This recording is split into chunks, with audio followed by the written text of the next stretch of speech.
We should be up. Let me check it out.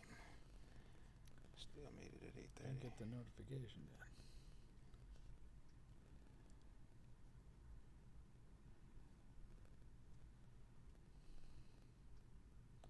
Oh, no, there it is. Oops. There it is. You see it? Yeah. All right, let's go right into this. From the Sunshine State, the great state of Florida, and what does your Uncle Charlotte always say? The craziest people in America come from the... Seeing people who's cross my backyard. I'm still strapped, boy, these handguns on Vanguard. I like going against the grain cause my head hard.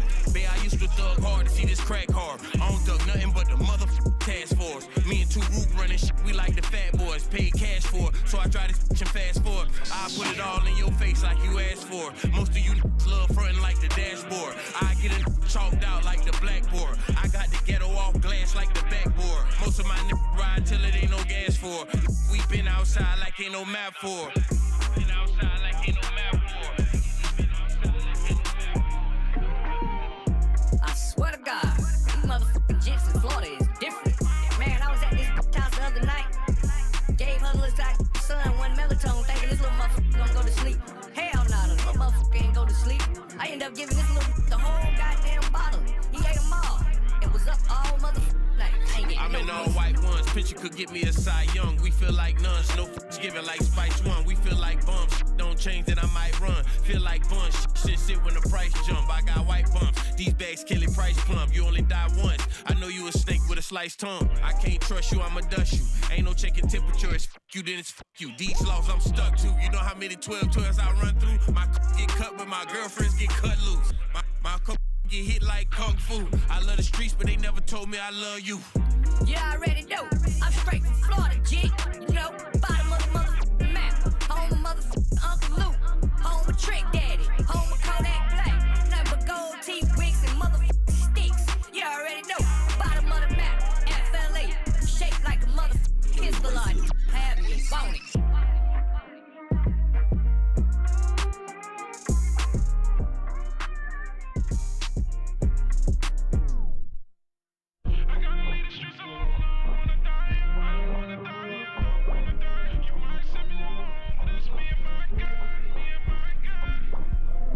I ain't got no damn business at church. Cause all I be doing is looking at damn prints in that bitch. I'm talking about, man. You know how up it is? Like, you ever got hard in church before? Like, ain't that some shit? You get hard in church and you in there like, you know you wrong. You know you wrong, but...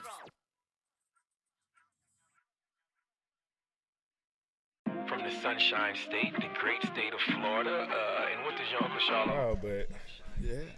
just not meeting the right people, so. Yeah.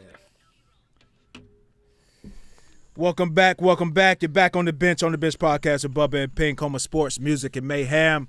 We're available on all, and I do mean all podcast streaming platforms, including here on YouTube. Please like, share, subscribe, all of that good stuff. Why are you looking like that, P? What you mean? Oh, I thought I messed something up. No! Or something, man. You're looking like... You looked at me. I tried to look away. Felt a little too sultry for me. I don't know what was going on. Men and eye contact, man. They don't go together. We got a good show for you guys as always. We got our man God No Hangover podcast in the building. We're going to be talking about NBA finals here, and then I have some best bets that I'm going to be telling you guys about. My inside crew, they know I've been doing pretty well this season here. Shout out to Brittany Ofer. She's made a lot of good money here behind my knowledge here. Maybe you guys can too. And the rest of the crew. So you got women following your bets? Yeah, man. Really? Yeah, man. Brittany is a former Edgewater basketball standout though, so Okay. she's not without any knowledge. Okay. All right. Shout out to the Edgewater women's basketball team. They used to ball back in the day. Edgewater, Lake Mary. Not anymore? No. They've fallen on hard times? I'm sorry. The people have kids now. I'm glad I'm not on camera because that's not good. Okay. The NBA All-Star, there's been a format change. We'll talk about that. Timbaland is hating on new artists. We got a lot of stuff to talk about today. All right. So we'll get into a lot of that. Yeah, people have kids, man. I'm glad I didn't. I don't want to People, people are Hey, tricky about motivation. the kids. Motivation. About what? The kid's not good enough. People don't like when you talk about their kids not being good enough. They have to accept facts, man. Yeah. Hey, what do I always say? The game sorts it out. The game always sorts it Natural out. selection. If you find in all yourself, phases. if you find yourself with a lot of L's next to your name, you ain't any fucking good. No matter what your mom tells you. That's what it comes down to. You know, I Did I ever tell you about cutting guys and directing them to volleyball? this may not be the sport for you, but there's Literally. another sport down the hall. When I was at Oviedo, like we would do the cut downs like in this little area between the gym, the locker room, and the wrestling room. And so you're kind of in a hallway basically. And I was cutting JV guys. A couple of the guys were tall but had no coordination or anything. And I'm cutting this one guy, and the volleyball coach walks by. And I'm like, hey, man, basketball is not for you. But if you turn around real quick, you could talk to that guy right there, and you might have a future. Sure enough, the dude made varsity volleyball. Oh, man. There you go. There's no future in that aside from going to L.A. Beach and You were joining a basically- men's league. You were basically being thrown out of the JV basketball program. At least you got to wear school colors for another 2-3 years. That's the future. I mean, I don't know, man. Who knows? Maybe he joins the Olympic team. You could be on that beach volleyball scene, and then like the girl beach players are. That's what I'm saying. There's The only something volleyball I want to be around is HBCU women's volleyball. Do they have that? Of course. It's something to watch, I'll tell you that much. Do they have homecoming weekend? We're going. We're going. I'll be fake alumni that weekend. Yeah, we want to support. We're huge supporters. We'll go to that. We'll go to that swinger party too, right? I want the full HBCU experience. Nothing left undone. You know what's funny is, man, you know, race and culture kind of like, you know, controls a lot of the narrative, like not only on this show but in America. Where? But so it's this guy at this gym, right? He's I met him when he was a young white guy, but I met him when he was like 18, 19. Now is he an older black He's guy? like What's he's middle aged now. Evolved. Okay. But he's rich too. He's rich now, but he was well off when he was 18, 19. He owns like a real like a well-known restaurant. Okay. I think he has 2 of them now. Damn. And I never asked him like his parents gave it to him or not. Yeah. I heavily assume because Yeah. you know 18, he has his own major restaurant. You know, I don't know. Started Like, at 12. you know what I mean? You want to promote the restaurant? Want to tell the story? Kiki's. Okay. Kiki's breakfast spot? Yeah, Kiki's breakfast spot. Oh, they're everywhere. Yeah, I know. That's my favorite breakfast spot. Well, Oh, shit. meet the owner. Oh, And Give me and he info. actually can hoop too. He's a really good hooper. And I was talking to him because I was like, "Yo, man, you haven't been here in like 2-3 weeks. Where you been? You missed my greatest shooting performances." And and he was like, "Yo, like I've been in South Beach because I had a hair transplant." And he's telling everybody the gym is packed because he's a bald guy. I met him when I met him. He was bald. At 18? When I met him, he was still hanging on. So he had That's the. unfortunate. At 18? At That's 18. unfortunate. He was already in hold-on mode? Don't feel bad for him. He's fucking rich. Yeah, Can't have it the all. whole middle was bald, and he had the sides. No way. Yeah, so he's still holding on, and all the way until this You time. ain't holding on. You're just embarrassing yourself. You ain't holding on, man. So he went and got the hair transplant. And he's telling everybody in the gym, and he's like, "Yeah, I can't. I'm here, but I can't play. The doctors told me I can't play for like another month or so. I can't have any. Sweat out his I hair? can't work out. I can't do anything." And because it's funny because it's like in the black community you can't do that. If you do that, you can't tell a soul because it's like you can't. You just can't. Especially if you're like 24 or 25 years old, you cannot go to any basketball gym in America as a black 24, 25-year-old guy and say, "Yeah, I just came to South Beach and got a hair transplant." You're just getting clowned for like 3-4 hours. Nobody's playing basketball anymore. I think you're onto something because I was at a funeral and a guy I know, younger guy, walked in and he kind of had like a sheepish look on his face. And then he comes up and goes, "Yeah, I was just in Colombia getting a hair transplant." And I'm like, why would you tell me this? Like, you didn't have to tell me. Like, I don't, I see every couple months. I don't, I'm not monitoring your hairline. Yeah. Like, we could have all gone without this knowledge right now. 100%. Exactly. That's funny. No, that's hilarious. That's hilarious. Damn. All right. Now, That's your big cultural thing, though? I mean, yeah. White people in hair trans. No, Wow. not white people in general, but this particular guy. Yeah, a young guy playing basketball. Just happy to be white. Wait, you introduced it as like a race thing. It is. So it's because not black just people this guy? black people can't go to a gym and say I just got a hair I transplant. agree with you, but it's not just this guy. Like, this is a white thing. Yeah, Okay, I I got it. guess, yeah. I'm on board. I don't want you to phrase it like that because I could do better. I could do better. You said that. Well, this is your race. Like I can do better. I'm just saying this is just what happened. I don't know. All right, what do you got? Knock knock. All right. No, all right. But all right. NBA Finals is here. Okay, you have Oklahoma City Thunder and the Pacers going off against each other. Okay. Now, what's going on here is we talked about this a little bit on our last show. You kind of, just predicting the series, and it's true. Like a lot of people are saying the series is going to be over fast. All right, so they got OKC heavily favored. Okay, and we all right? You good? Was he farting before? I don't know what was going on. I had to ask. Did it on 'cause purpose for a I second. feel like he might have. I couldn't focus He anymore. was trying to hide it with the door. He might have gas chambered us. That'd be cruel. Oh man! Man, my peripherals was going crazy. I was like, And with a little of his own free Palestine. But anyway, the Thunder and the Pacers, man, they're going off, and like I said, the Thunder are heavily favored here, okay, and they're looking at this series to be a mini Spurs versus the New Jersey Nets at the time. Lord, I hope not. As far as ratings are concerned. Yeah. So before I get to my best bets here, just talk about. This series could force us back to tape delayed finals. Give me the reasons why you want to watch this series. Why you think this series could be worth, checking out. I feel like stylistically the teams have some similarities. They're both kind of deep. They both play with good tempo, good energy. I think just Oklahoma City is a better defensive team, and I think that'll probably carry the day through the series.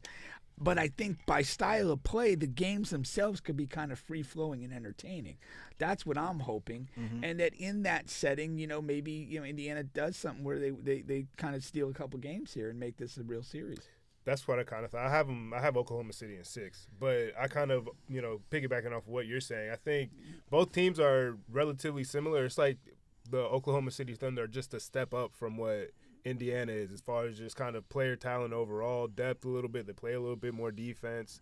So, I mean, like you, I think it's going to be entertaining. Like I said, I have Oklahoma City in 6, but I think, they're clearly – the best team in the league, and it's showing throughout the playoffs. They've been, it's been a relative breeze for them. They haven't really had too much struggle, and it seems like it's gonna go that way in the finals as well. So, question is like the betting guy.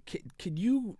I'm assuming you can make a bet and say like Oklahoma City in 5, Oklahoma City in 6. Yeah, that's one of my best bets. Bet that you can make. Okay, so what of that?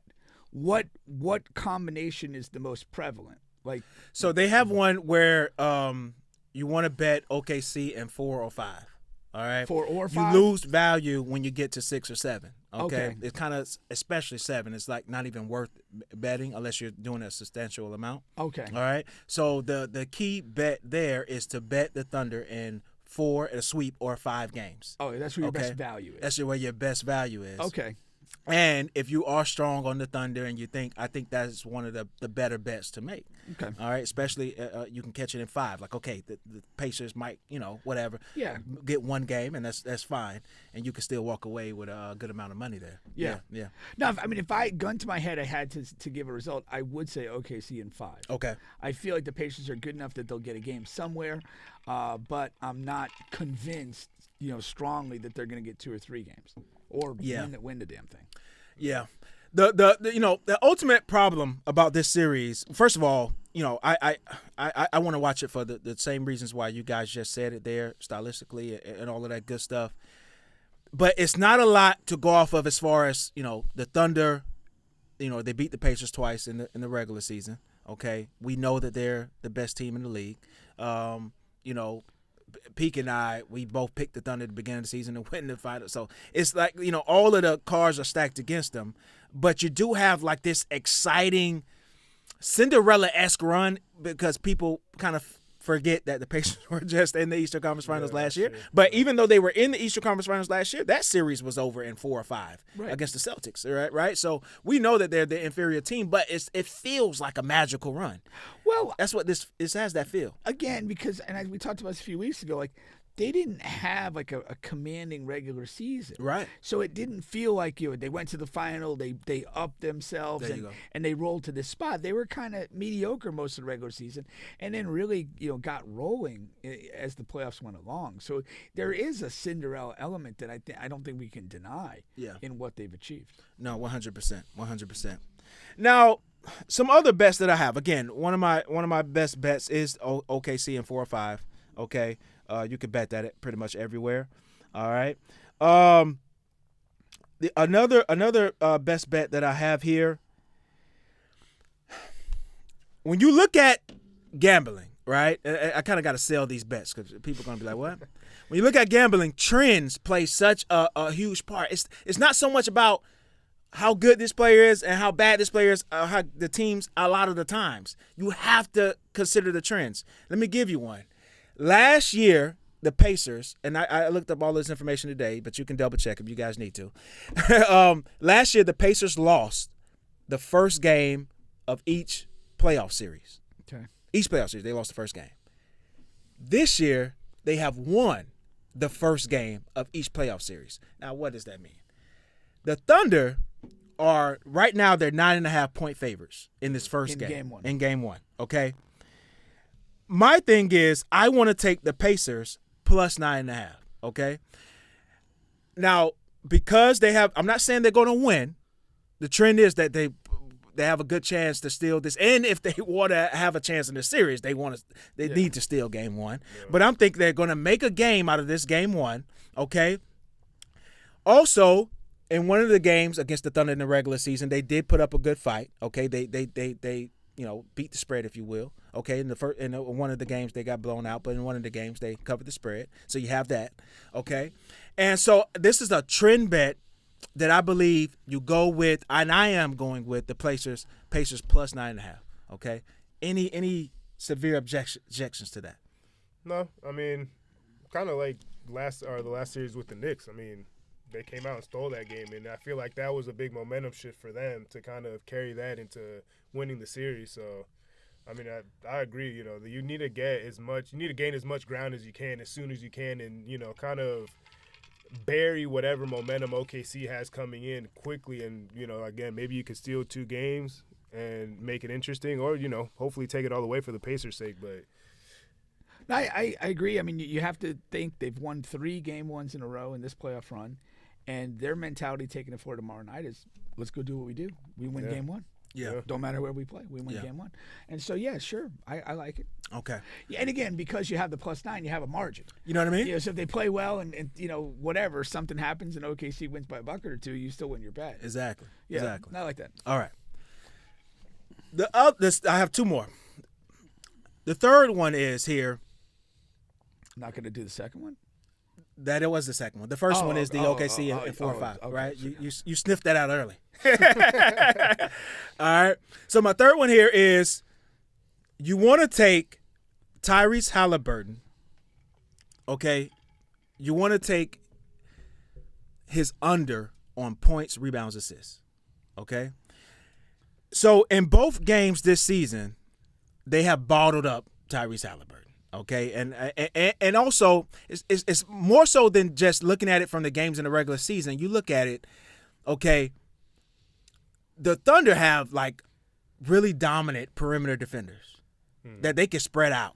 So it's like they don't even have to put one of them on Siakam because either Chet or Hartenstein is pretty much going to guard Siakam because Siakam plays the 4 for the Pacers. So that means you have Lou Dort, you have Jalen Williams, both Jalen Williams, Caruso. Yeah. You have all these guys that they can just rotate and expend on Halliburton as they so choose. You know, as well. So I think you want to do that for the first game. Also, if you look at it, every first game in this playoff run for Halliburton, he comes out, he's more assist heavy than points, okay, in the first game. And he's kind of filling it out. So if anything, you want to take the over in assists for the first game for Halliburton, but definitely for points and rebounds, you want to go under, okay?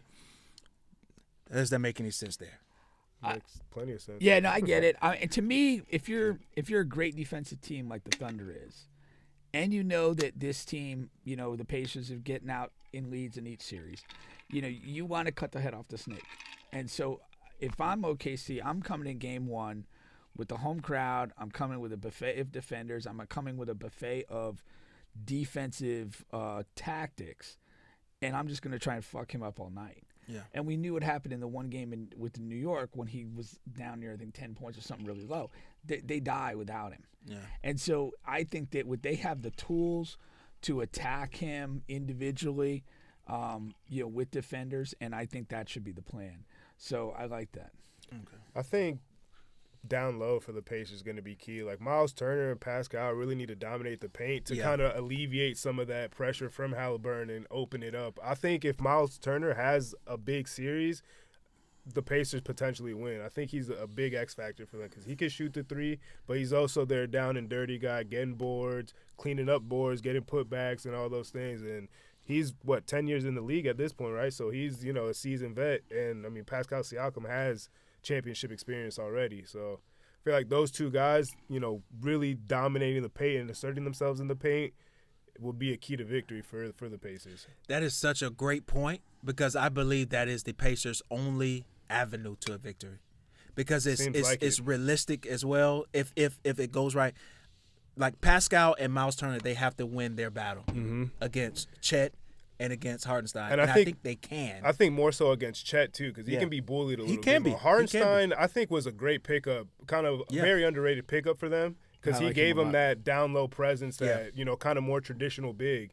So Chet can gonna be more on the perimeter a little bit, you know, help defense get those blocks and things, but if they can, you know, kind of rotate Hartenstein off of whoever has the ball and just go pick at Chet, again, that's another thing that's going to, you know, be a key point for them if they're trying to win the series. Yeah, that's definitely one of their avenues to winning the series. So, yeah. Like you said, it might be their only it might be the only realistic avenue. No, that's very – I love that. Okay. My last one here is the one I like the least, but I'm still going to bet it because it just makes sense to me, okay? There is like a huge positive, to take Shai Gilgeous, just total assist in this series, over Tyrese Halliburton, and it sounds weird, but when you look at it again you take from the regular season, but also when you look at it like, okay, if you believe that OKC is going to dominate the series, okay, if you believe that they're going to do that, that means that one of their avenues is that they're going to take the head off the snake and that Tyrese is going to be less involved. And if you look at both games, one game he had 4 points and 8 assists, okay? And the other game he had about 12 or so and about 5 or 6 assists, okay? And so when you look at it from that lens, okay, and OKC is going to get out and run a lot, Shai's going to have the ball, I think that's a solid bet. Now, I'm not as strong as the others, but I'm still going to put my money on that, okay? And I have no trend behind it either, other than the regular season, the 2 games, and that's sometimes that's not even enough because you have the East-West. Sample size. It's such a small sample size. And the way those games played out, like you said, one was kind of competitive, the other wasn't. Yeah, exactly. Was that a game where they might have just kind of pulled Halliburton and others early? Yeah, that's not. I think that bet is a total crapshoot. Okay, yeah. I you know, that's fair. You might win it. I don't feel any strong inclination on that bet whatsoever. Yeah. Shai's not a super high assist guy, Right. and a lot of what they do is steals and transition that he's not necessarily going to be involved in. Anyhow. So I don't like. Again, I'd have a tough time gauging his assist going into the series. Halliburton, it's a big part of what he does. So even when he's playing poorly, I still think some assist numbers will be there. I tend to think that you'll do a better job of maybe limiting his points and making him high turnover, but I think the assist will be there. Yeah. At a decent level. So I think, I wouldn't make that bet because it's just one of those things like, who the hell knows? Yeah. For me. I mean, Shai's the MVP, and if everybody's predicting that it's going to be a blowout, an easy series like it's going to be, then Shai should be getting his numbers, probably averaging damn near triple-double. So, I mean, if it's what people think it's going to be, then, I would take it based off that. But, I mean, I feel like because also the Pacers are a good defensive team. So, even if they are getting blown out, like, they give effort, if anything. So, it might be a little harder for him to hit those, thresholds. It's also just kind of like, I mean, if they implement some strategy where they're going to like consistently double him and force the ball out of his hands and make him be an assist guy, but I don't know that they're, I'm not convinced. I mean, to me, it's whether they do that or not. It's, I mean, what's your who key knows? for the Pacers defensively then? Because we know offensively they need to try and clean up the boards and be dominant down low and make it a little dirty. But obviously, I mean, they're the Thunder are a juggernaut on the offensive I side think too, the biggest thing you cut off, like you got to be a low. Your defense starts with offense, and that means low turnovers. Minimize runouts and off of live ball turnovers. Start there. Yeah. Make them play as much half-court basketball as possible. And then with that, you've got to, toe the line with fouling, not fouling Shai, and he's going to get his fly, but you can't overreact to it and make it worse than it is. And again, you want to try to funnel shots to guys that may or may not be up for the moment. Yeah. Try and make Lou Dort shoot a few more. Maybe make Caruso shoot a few more and see how those guys react. And that's, maybe you do some like double teaming of Shai earlier and higher on the floor and maybe make him move the ball and see if you could get some of these guys uncomfortable. But the biggest thing for me is low turnovers, limit live ball runouts and transition for them. I think they feed off of that so much, particularly their big runs. Yeah. It's bang, bang, bang, turnover, they're gone. Yeah. All of a sudden the game is out of reach. Yeah. I mean, kind of, piggyback what you were saying in the beginning a little bit, kind of keeping up the pace. Do you think that is going to play a part because the Pacers like to, kind of play up tempo? Or do you think that, they're both young teams, pace isn't really going to be that much of a factor in this series? I don't think pace is going to be a factor in the sense that the Pacers or the Thunder are going to be like too fast for the other team and run them out of the gym. Yeah. I don't see that. The key to it, and I think it'll be an entertaining series. I think both teams will want to move up the court quickly, but can you do that with low turnovers? Or are you costing yourself a lot of empty possessions with turnovers trying to play faster than they're going to allow you?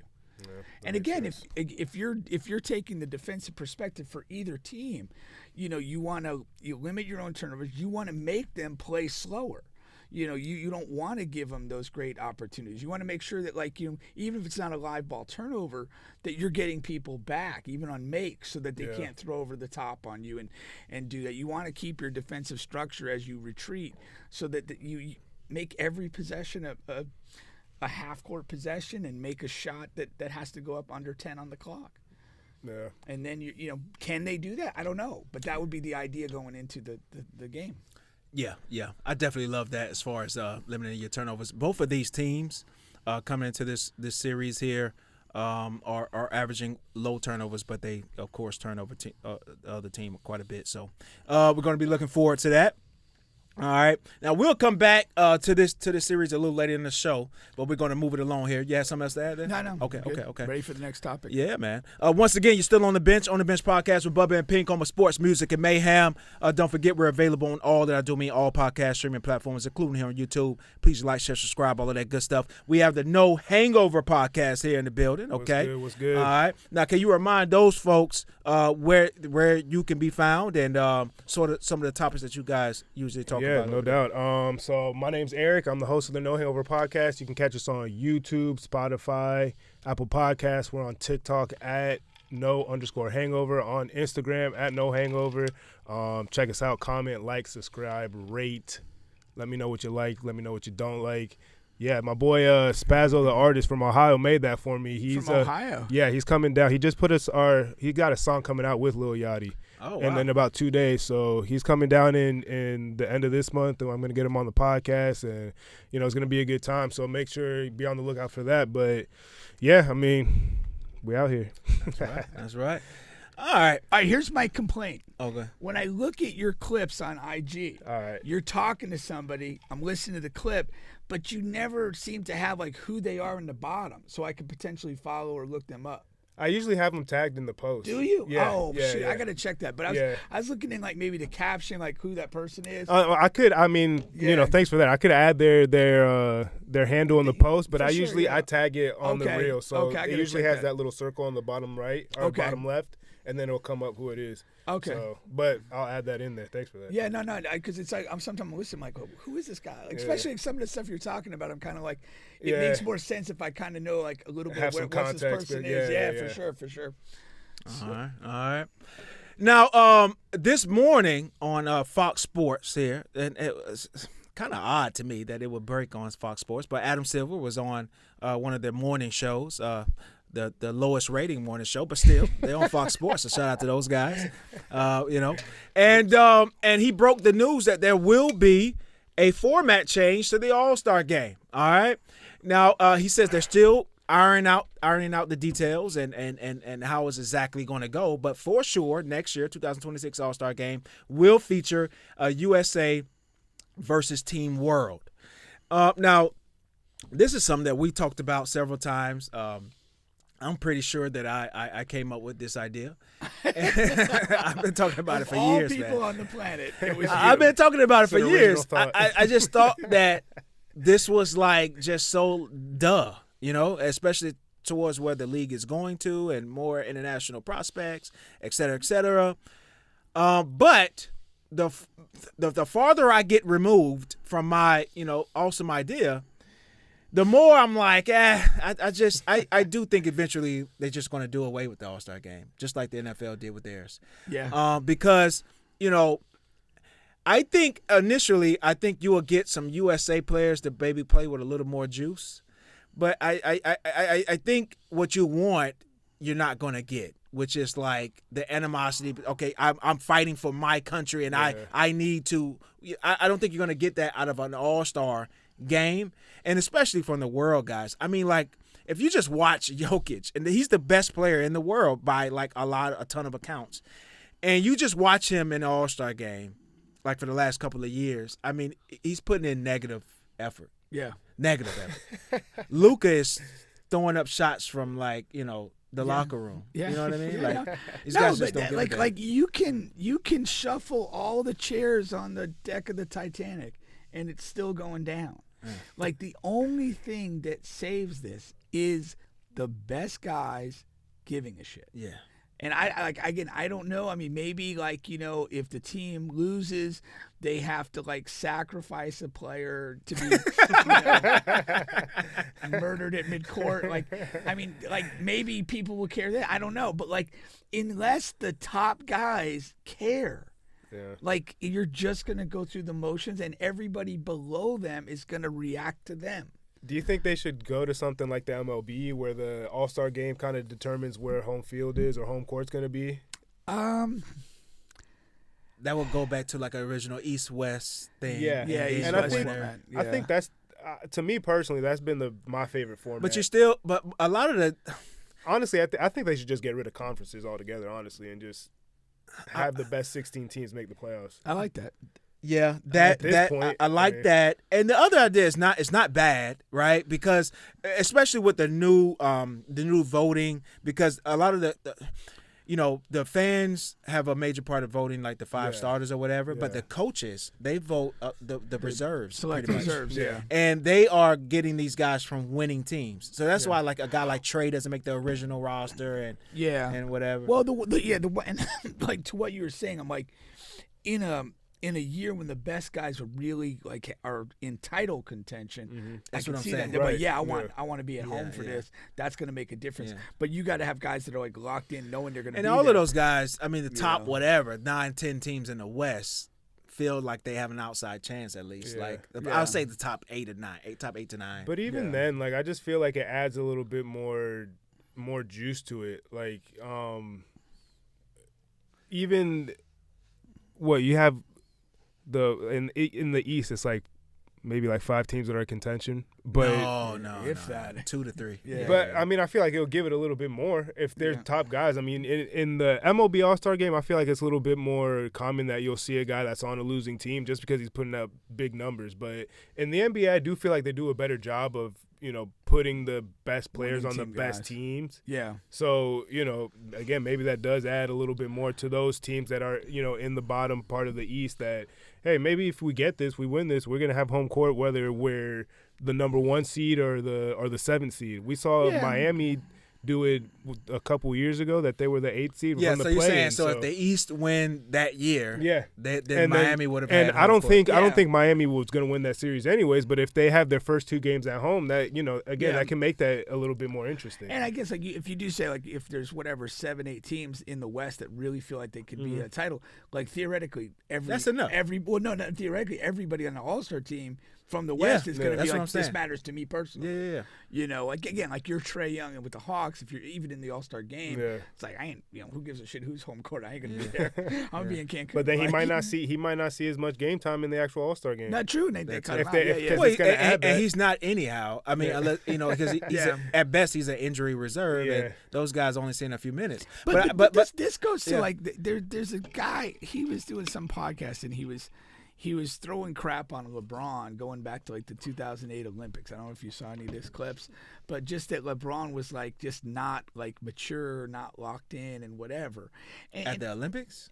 In like 2008, back in the day. Okay. Like his thing, and I don't know where he's relying on. It's like Kobe didn't even want to play with him because he kind of thought he's not really locked in. He doesn't take this That professionally. sounds like And bullshit. it kind of does, but it doesn't. It's like LeBron, like there's an element to him that kind of like he picks and chooses what he cares about, and he kind of slides into roles. And when he thinks he can win, he's all in Superman. When he can, he's kind of like, you see the effort in a different level.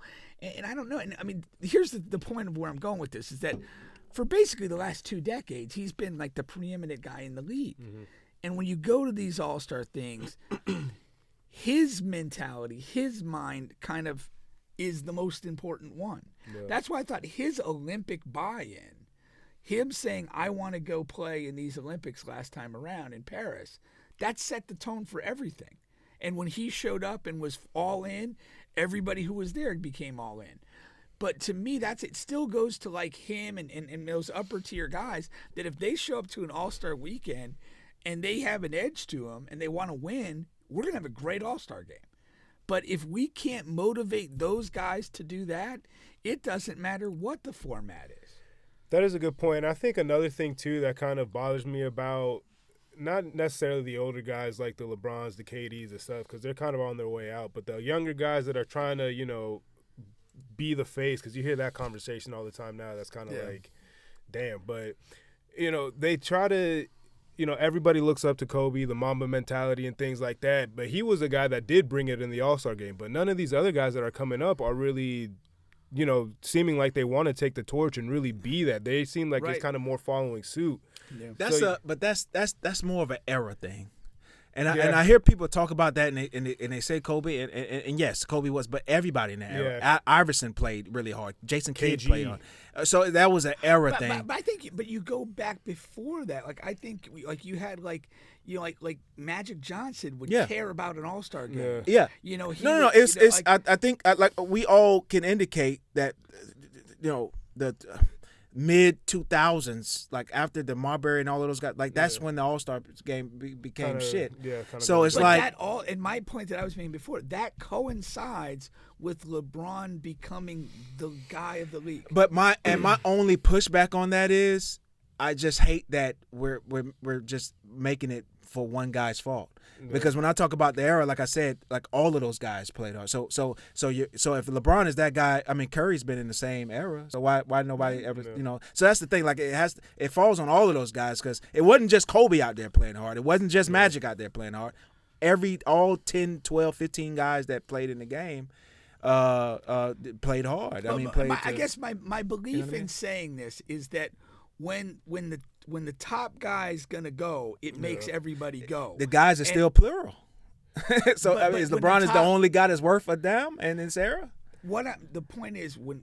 I think he carries so much more weight. He carries more weight. That's not true. Than all these other. I think it was. Curry carries a healthy amount of weight. It's not. LeBron and Curry in the weight of the league is not lopsided. It's not at this point, but giving LeBron's whole career, I feel like he's been kind of like but even in the mid 2000s, like I think it was spread a little bit. The workload as far as like who's carrying the league and who's pushing it was a little bit more evenly spread out. And you can again point to certain guys, Kobe, Tracy, Tim Duncan, Shaq, guys like that were winning or putting up numbers and things like that. But as soon as LeBron was really that guy, he shouldered most of that load for a long time. Now, when Steph Curry came, like he definitely, he took a nice, chunk of that and ran with it to help kind of usher in that era a little bit more. But LeBron I think they shared I think they shared the face of the league for the past few years. I just think but I think, but what I'm saying is when this all started to get wonky.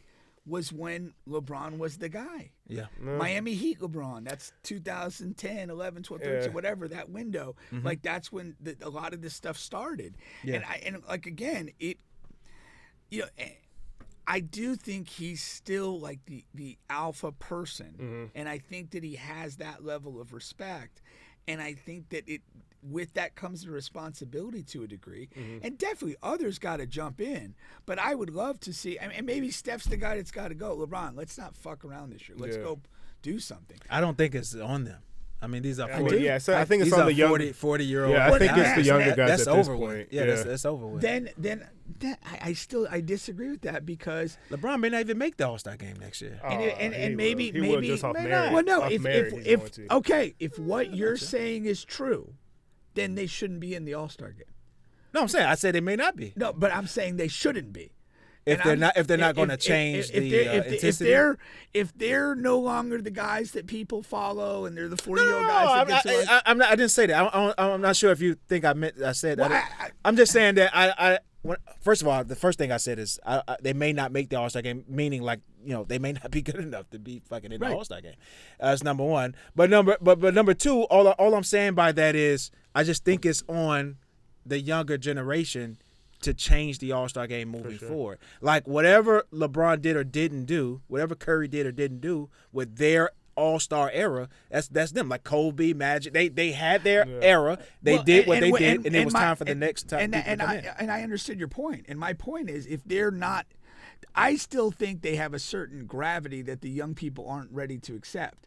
And I think that they're in a room. Okay. When they're in a room, they're still them.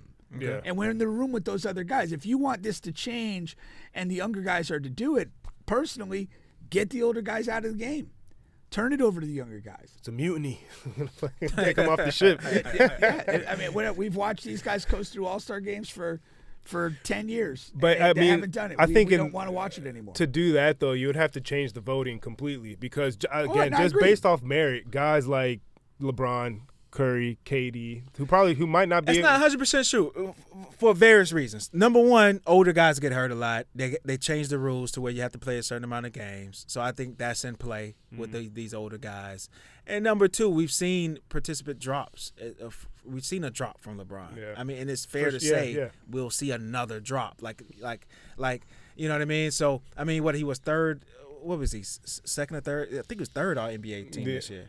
Yeah. I mean, there's no fourth All-NBA team. Like he's just going to be off next year. You know what I mean? He's not going to be on it. So, we've seen drops. So I think it's fair to say. Now, I know what you mean. Like, if he played a requisite amount of games and he's at least averaging 17 or 18, the fans are going to say, I want LeBron in. Sure, so I 1,000% understand what you're saying there. I'm not dismissing that. So, yeah. I also think one more thing with the All-Star game and the kind of drop of intensity, just like from, 80s, 90s, early 2000s, further. Things were a lot more regional too. So you kind of had pride in these are the all-stars from, this area. These are the all-stars from this area. We really want to, show them who's better. Now, with AAU circuits and, all the now transfer portal, all these guys have all played with each other, know each other, So I feel like that kind of waters down. There's almost no regional. Exactly. There's no pride in this is trying to exactly to overcome I agree. that. So when we look at this now, and Peak and I, we've already pointed out a couple of discrepancies, but just generally speaking, do you guys think that this can produce a good game? Like if you got to replace Kyrie, you got to replace Embiid, and Tatum. You got to replace Tatum. Those are the three you have to replace. But other than that, we can foresee this being pretty much the game next year. Yeah. I mean, Şengün, he might be on this list next year. Şengün may be there instead of Embiid. Yeah. You know what I mean? Yeah. It should. I mean, I know we've talked about doing this for a while, and it's been a good idea for a while, but there's no doubt that this was inspired by the Olympics of France. And that the way those games played out and the competitiveness, the NBA in this format is simply trying to piggyback that, to recreate that environment and hope that that's like lights a competitive spark for people to give a shit. And somehow when, the all-stars, whether it's Curry or whatever, that they're going to put those uniforms on that day and they're going to feel like, I'm on Team USA right now. I need to win something. Tyrese Halliburton for Kyrie, Anthony Edwards for Tatum. Okay. I think that's what you do with that. Away we go. Yeah. And if I can find one for Durant, I'll find it, but he's fine for right now. No Wemby up top. Wemby for Embiid. Look how tall that damn team would be. That's crazy. That's a big ass team. Giannis, Wemby, Joker, Luka at a guard spot, and then Shea's not a small guy. Nah, Shea is like 6'6". Shea's like 6'6". That's a crazy tall team. That's arguably, that's take out Embiid. Those are the top 4 players in the world right now. Yeah, that's nuts. That's like you say, you add Wemby to that. Yeah. But I mean that's what they're hoping, that you put it on there and those guys, the American guys, react like they did in the gold medals. Hey, I don't want that's what I'm saying. I think you get it. I agree. I think the USA guys for it to be a chance. I think they play with more juice, at least initially in the game, than the world, because all of the talk has been anti-USA. The world is better. You got all the MVPs coming from the world. You got this, you got that. So I think USA comes in like, hey, let's shut that shit They up. have the most at stake. They have the most at stake because, again, all the MVPs and everything have gone to the international guys. In the Olympics, collectively, they had to fight their ass off to get it done in Paris, which they did. And it's kind of like, if you want to perpetuate this, it's on you to do. Yeah. Give us an MVP. Win a damn game. Yeah. Like, that's the where rings. you're at. I mean, championships too. They've been, know. And then maybe you get one last humph from LeBron, Curry. Well, and then maybe you could transition that into a future All-Star type of. That's what David Silver's hoping. Maybe that's the hope. Or Adam Silver's hoping. Yeah. That's what this is about. Okay, I got you. Yeah. That's blatantly obvious to me. Gotcha. Whether it works or not. Whether it works or not. Right. Okay. Yeah, I mean, I kind of agree with you though that they'll probably just end up getting rid of it at some point. Yeah. I mean, it's a little less strenuous on the body than the Pro Bowl was. Yeah. Because you could take it a lot more easy in an All-Star basketball game, but. I think ultimately, if this doesn't work, then this is kind of feels like a last-ditch effort in a sense. It does. It's kind of like, if this doesn't work, then it was fun while it lasted. Because even like the dunk contest isn't what it used to be. The three-point contest was fun when Steph, may had that three-point revolution, and those first couple years of the three-point contest were fun to watch. But then after that, it's kind of like, all right, it's just guys shooting threes. Like, how exciting is that really if it's not being contested? I think I think the contest they'll still keep for a long time. I still enjoy the dunk contest and the three-point shootout. Oh god, I do. The dunk contest is horrendous. It's I not. have not been able to watch it for years.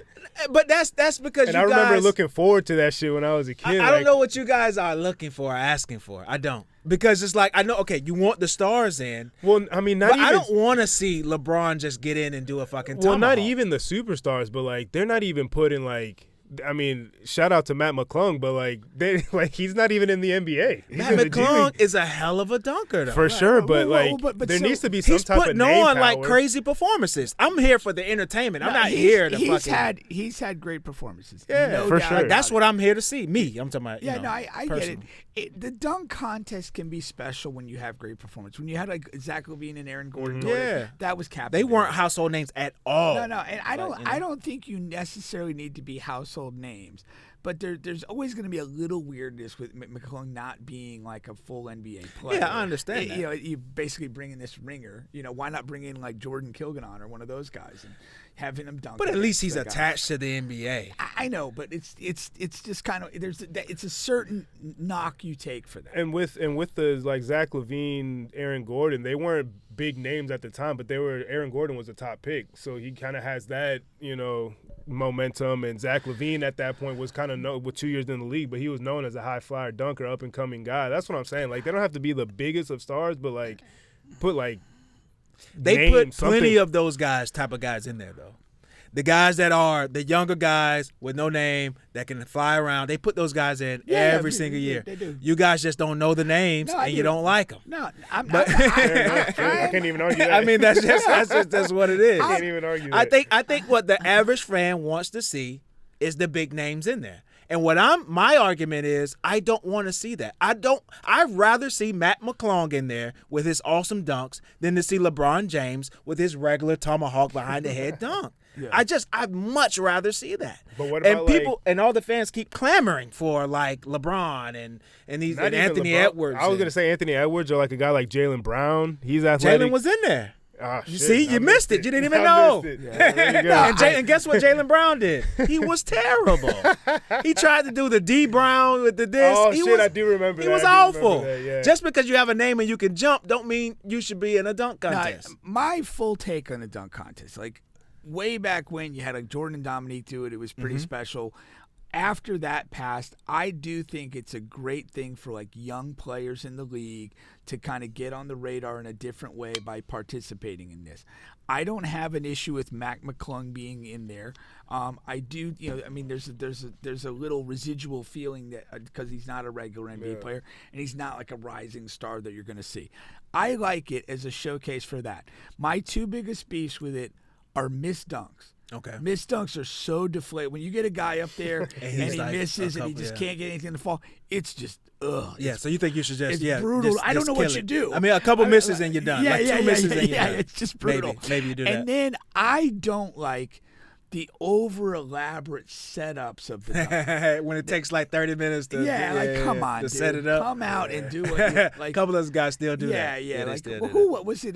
Who was it? Cole Anthony was dunking in Timberland boots. Come on, motherfucker. That was him in Timberland boots. I think it had something to do with his dad or something. Well, No, New where he's York from guy, and yeah. because they hoop in Timbs. That's so regional. Who really yeah. hoops in Timbs? I mean, They come say on. they do. I don't know. Maybe once in a blue moon. They're rehydrating with Henny on the I've sideline. I've been to Rucker Park and I didn't see any Timbs on the court. I haven't been yet. Yeah, so I've been 3 days or 2 days in a row. So yeah, I think that those are my two biggest beefs. But so I think it's an ideal thing for a young star. I don't think like a guy 10 years in the league as a perennial all-star needs to be doing the dunk contest. No. Yeah. Jason Tatum doesn't need to do the dunk contest Right. with his his status in the league. 3-point contest is still, I mean, it's still fun. In all seriousness, like when Steph's not in it, it feels diminished. Yeah, he wasn't in it last year. It's just like he shot against the girl. That was the 2 year years before. ago. Yeah. I mean, like that was fine. We basically acknowledge him as being the best shooter. Yes. It's like being the gunfighter, the quickest guy in the West or whatever. And if he's not there, and we all know he's not there, it just feels like it. Yeah. For somebody to go toe to toe with Steph and beat him, like that's pretty cool. Something. Like Clay did it. Yeah, that's something. That's different, Yeah, I think Buddy even did it once. Yeah. Went toe to toe with Steph and won it once. Yeah. And Buddy can shoot. Dame, Yeah, but when Steph is not in it, like you said, it does make a difference. I can't argue that. Yeah. I can't argue that at all. Yeah. But but the skills I can do without that. I could care less about. And the the skills. what's the The other Rising Stars game. No. Just talking about this Saturday. They have it goes from the skills the to celebrity game. celebrity game is the first thing. I like like the the celebrity I fuck game, with the celebrity game. but you gotta get celebrities that can At legitimately least kind can of play. Yeah. take the fucking ass The clowns, clowns out of here. out. Yeah. You know, we don't need any more Kevin Hart or any of that. No, we need guys that can kind of hoop, Yeah. put on a game, make some plays. Yeah, I like the young old football guys, the twirl Yeah. ones, the You had Micah Parsons. the Micah and, Parsons, like DK wasn't in. DK. Puka was good. You know what I mean? Puka. Yeah. I like Puka those played guys. well. Then I like the addition of maybe you get the one or two WNBA people in there. I don't think we need that. That's fine. It That's doesn't fine. add to the game. But it's fine. I'm saying not. what I'm It's saying not. is what's fine. But what is I hate the Kevin Hart Then piece and all Usain of that. Bolt in there. Yeah, Bo. Snoop Dogg played well. Yeah. I still remember it was like he blocked a shot or something. Was and Master P in it back in the day? But Probably, guys like probably. that. Like Yeah, I yeah, want yeah. guys. Yeah, Like you said, yeah, guys. yeah. Yeah. Like Quavo's supposedly. Yeah, good. Quavo I gets get hoop. those guys. Like, but I still remember the announcer was like Snoop like made a block in the lane. He's like, "Great play by Snoop," and he's like, second later, he's like, "Never thought I'd be saying that." Now, apparently, like Kevin Hart played high school ball and stuff. Apparently, But he's not there to be serious. no, he's there. Too. He's there to ass clown around, keep fucking speed the hell out of here. Now he was a lot And better. Kai Cenat. I was gonna No, say no. Kevin Hart was a lot better than Kai Cenat. Oh, Kai no. Cenat was like he was unbearable. Kai I turned the Cenat TV. needs to be run over by a vehicle. I couldn't watch him in stuff. No. Now doing his regular stuff, I guess he's fine or whatever. Like No, I'll watch the clips. He's never fine. But the All Star, the celebrity. But do you know who that was Speed unbearable. is? Yeah. Oh, God. Yeah. I didn't notice him in the celebrity game if he was in there. No, I don't, he shows up to a lot of soccer games. Oh, okay. And I He was wouldn't at put it past him to the call. Champions League. Of course. he was Yeah. there. That's what he was. Okay. Yeah, okay. fucking asshole. So yeah, they may ask him to be in the next celebrity. I hope basketball, they don't know. they better not. But I don't. Yeah. Yeah, he's a wild boy. I wouldn't mind seeing like Noah Lyles in there. They got some Yeah, people they yeah. can. They got some people they Well, can. Noah call. Lyles always talking trash. That's about what I'm everything. saying. Yeah, That's get what- him that's out what- there. that's what I'm Yeah. talking about. Yeah, for sure. Yeah, he said something new today about You know, Anthony Edwards. You know he went lives in. in Claremont. No, I had no idea. Yeah. He's not a Florida guy though, right? I don't know where he's from originally, Okay, but okay. he's a lot. There's a bunch of world class people who live in Claremont. Okay. Claremont's they're starting to develop out there too, out in the Well, hills. they have a training facility out there, and a lot of them train there. Yeah. Shout out to I mean, Claremont. modern. What high schools out there? Basketball. Montford's out Yeah, there. they- Yeah, Mount Montford's Ver's out there. Okay. We gotta see what happens with Montford without Kevin Boyle though. Yeah. He left, so I don't know. And where did he go again? He went to I can't remember. no. Prime Prep is it or something like that Something. in Ohio? Yeah. Yeah, We but, were saying like it was kind of a odd. Not. I mean, whatever. Maybe they're Yeah. paying him a lot more, but it seemed like a lateral move almost. yeah, for sure. All right. Let's move it along here. We'll get into that's a lot of basketball. So let's get into some other stuff. Then we'll get back. I got some stuff to talk about Durant and all of that good stuff. And okay. So let's Say he's damaged goods. I'm gonna play a video here. All right. And so basically, what's going on is there's this viral rapper, this white girl here, and she samples a lot of the beats and songs, and then she's rapping over 'em. And the one she does here is Missy Elliott, and of course Timbaland produced the beat. So you're going to see his response, and you're going to hear her rapping over it. All right. So let me see here. Let me unmute this so y'all can hear it.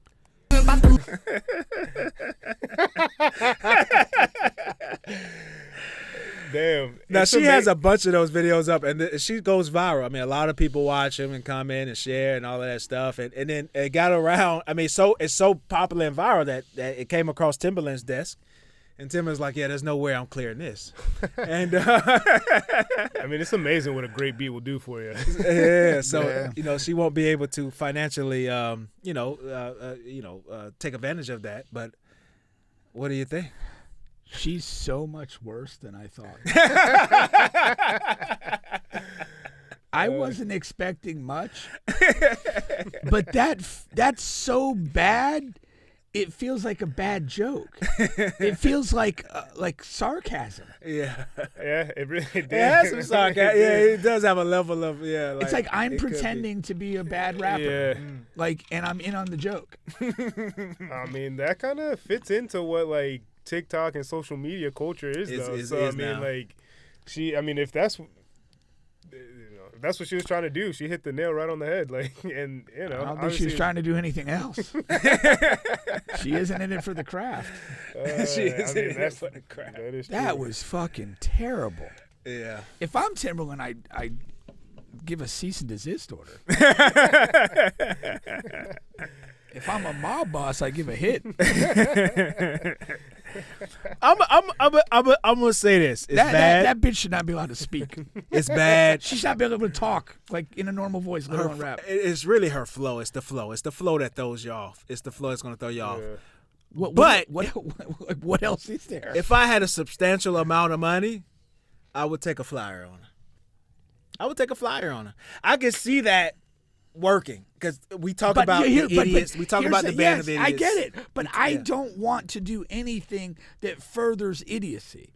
That's my point in life. Okay. That's my point in all this. I'm not here for the bullshit. Yeah. Like, I want this stuff stamped out. Okay. That's why I'm with Timbaland. Like, do not let her do crap. Yeah. Take away any good beat that she could possibly access.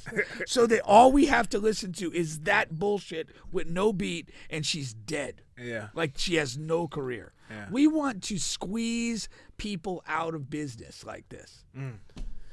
I mean, I was just having this conversation with shout out to Pharaoh the Great. He had him on my podcast the other day, but we were talking about this, how, TikTok, social media, things like SoundCloud cuts out the middleman. So you can get people like that, and if you get an audience, then, it doesn't matter how dumb or stupid you sound, or if that's what you're going for or whatever, like, they might not be able to make money. She might not be able to make money off of that, but I can almost guarantee that she'll be able to find some producer that's good enough to replicate beats like that and still make money off it anyway. So that's kind of where I don't necessarily hate it. I know I see it for what it is, but nowadays people are going to find their way to popularity one way or another now, and they have the platforms for it. But in saying you don't hate it, like what good is it doing? Like, well, I don't think it's doing any good, but I don't think it's doing any bad either. I just think it's just shit. It's just stuff that's kind of just flowing out in the ether of the world, and it's gonna have its moment. And I'm sure in a few months or in a year, whatever, it's she's gonna ride her 15 minutes, and then that would be it. And then if she's smart, the thing is that if she's smart and she capitalizes off it and is able to make money off of it, then that kind of feeds into she probably was doing this just to kind of get the notoriety and get eyes to her page.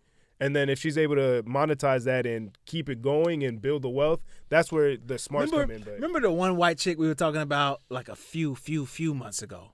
And she went viral. Was it something about her giving head or something? The Hawk Tour. The Hawk Tour. Remember that? And then she was able to spiral that into like her own podcast and show. And then now she's like fucking selling merch and doing something else now. Well, didn't she just get in trouble for doing like a pump and dump scheme with crypto and shit like that? Or probably.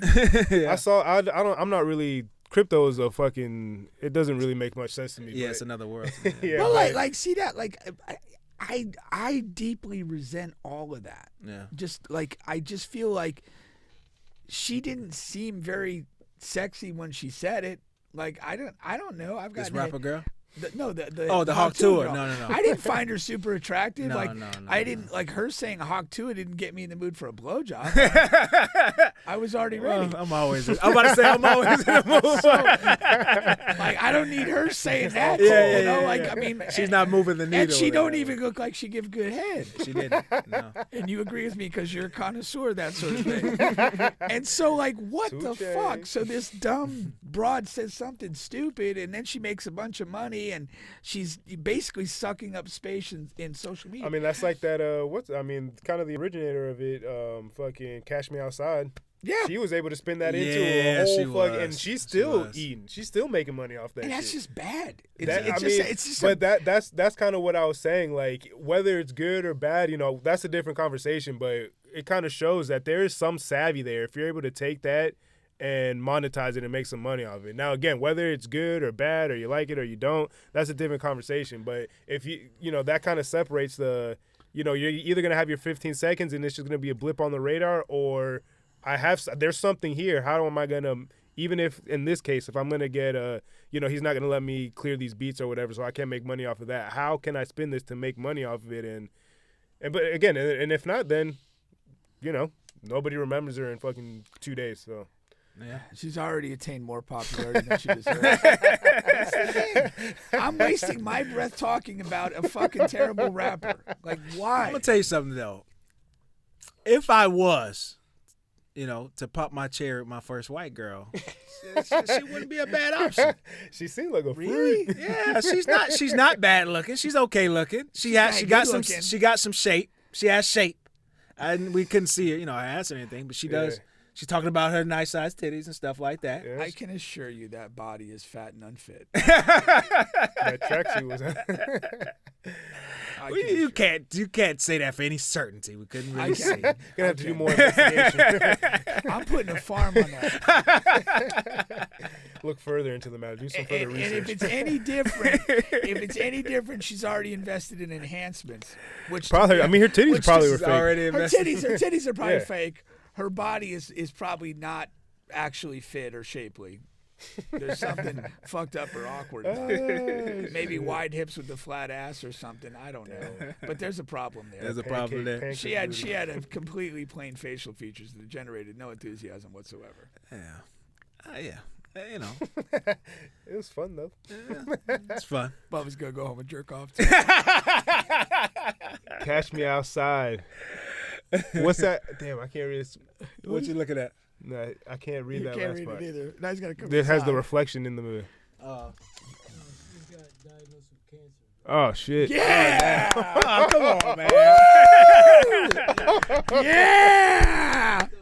That's terrible, man. Let's That's get terrible. it. I didn't know he listens to the show from out there. Hey, Oh, shit. hashtag cancer doesn't always suck. Oh my gosh. Let's move this along, man. This is how we get canceled from YouTube. This is how. All right. We got a couple of other quick ones here. I thought this was interesting here.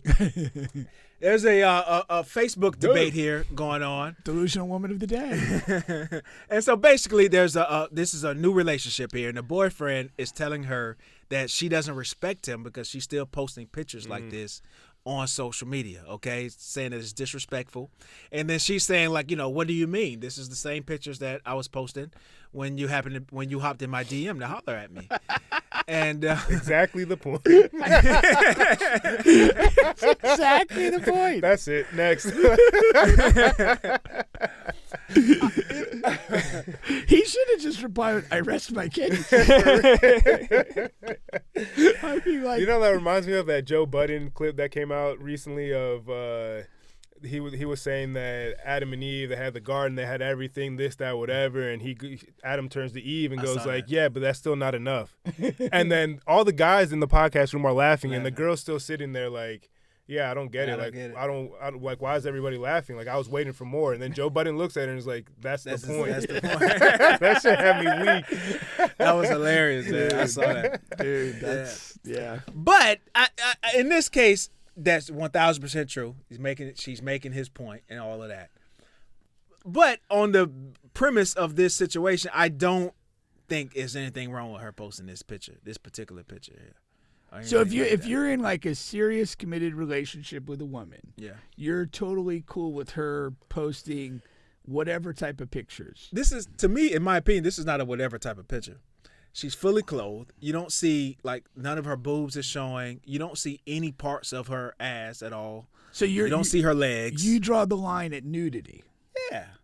You know how, not even nudity, but like, how some girls are there. I mean, like, for example, like, women post relationships, marriages, single, they post like their the beach outfits and whatever you call them, swimsuits, bathing suits, swimsuits, beach outfits. I'm gonna go put my beach outfit on. That's what I call mine. And but there's no problem with that. That's showing way more than what that girl is showing. I don't so know. like I don't it's, know. it's, Okay, it's I don't, society. Okay, where I draw a distinction is not what it's showing or not showing.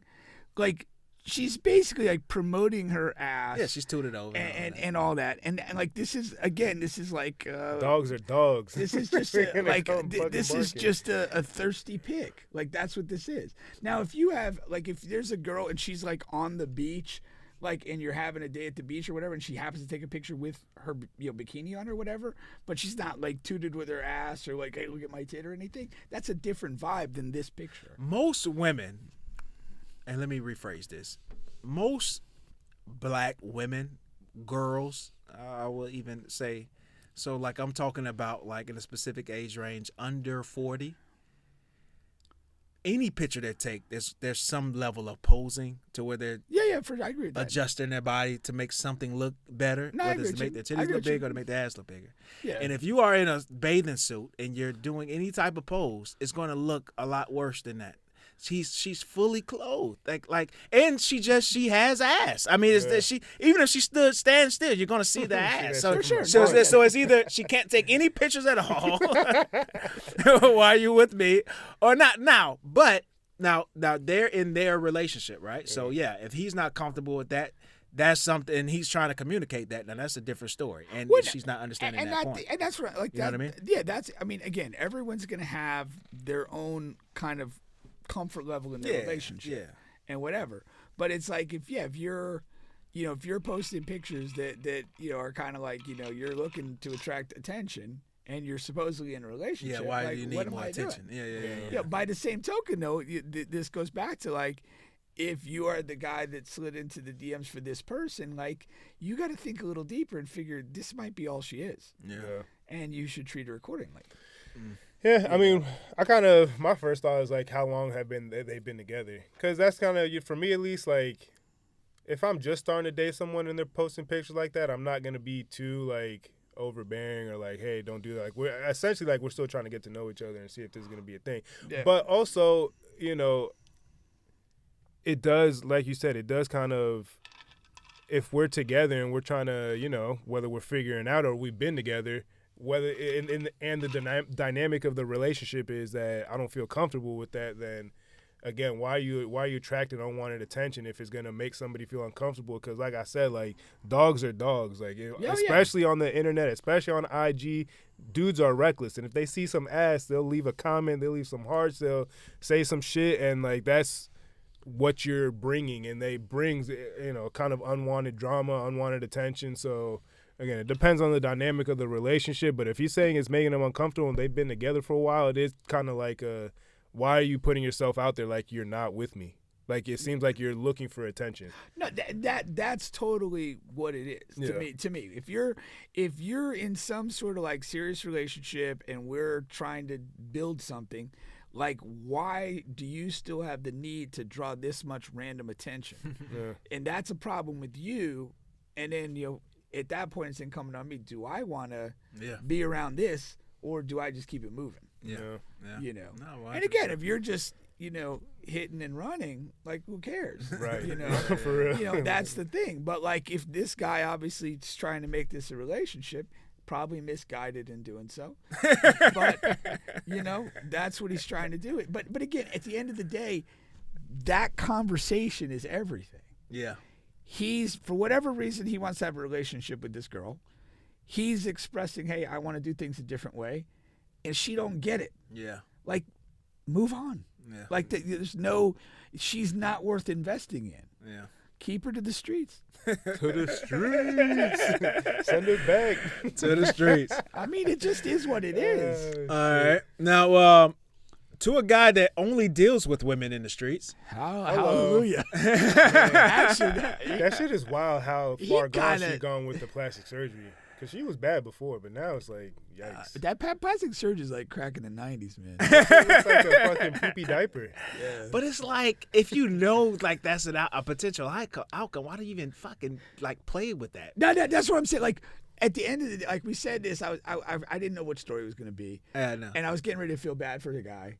but I don't feel bad for him. Like, if you could look at this and be like, yeah, I'm going to do anything more than fuck it once and keep moving, like, who are you? Now, do you think he started dealing with her before or after? I think it was it seemed like it was kind of on the cusp of when she was kind of going overboard with the plastic surgery. Because that ass looks like boo. That shit looks like two fucking ice cream cones. There's absolutely nothing I can do with that. There's absolutely nothing I would want to do with that. That's probably hard as a rock. And that's me on my extremely low salary. But a guy who's on an NBA max contract salary, like why? Like what is going on here? As soon as that looks like that, there's no communication. But I agree. No, I 100% agree. But like, if you talk to this, I mean, maybe it's just being an older guy. Like there's no way you talk to this person and don't see this coming. Yeah, even if you like call, if you catch it in the yeah. infancy of it, I got you, yeah. There's no way you talk to her and kind of have a conversation and the things she's talking about and seem important to her and not realize that this is what's coming. Yeah. Like, that's crazy. I know you're talking about more so the situation which we're getting to because she well, was not even. Oh, you're just talking about the body. She's a piece of shit. And it's you have to be able to see that early. You have to. You just have to. There's no way you just can have talk. to. There's no way you can't. And that's what I'm saying. And it seems like Zion, and there's guys like that in professional sports. They're like glued to these type of women. They think there's more there than there is, and there's not. It's like just you gotta like realize like what is this girl talking about? Like, you have to think like.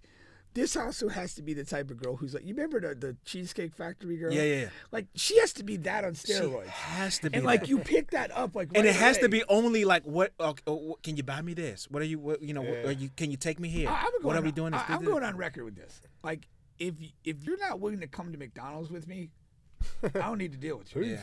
Like, there's just no like, if you can't be just that simple, like, and be okay to spend time, like, I don't need it. Like, it's ironic. It's she like embodies like superficial. Yes. Like, if it was a person, like that's what it would look like. So it's like, how can you not see that? But I did see that the ChatGPT draft me a superficial person. Pull that shit up. But who was it? The lawyer isn't going to take that case though. I saw that's that Busby guy. Yeah, he said. takes all the cases. Yeah, he said he had all the Deshaun Watson he cases. said He's passing that on upon this one. further, inspection and research, I'm not going to take the case. Best of luck to you, but I'm out. How bad? Right. Like, seriously, how bad do you have to be for him to tap out? Yeah.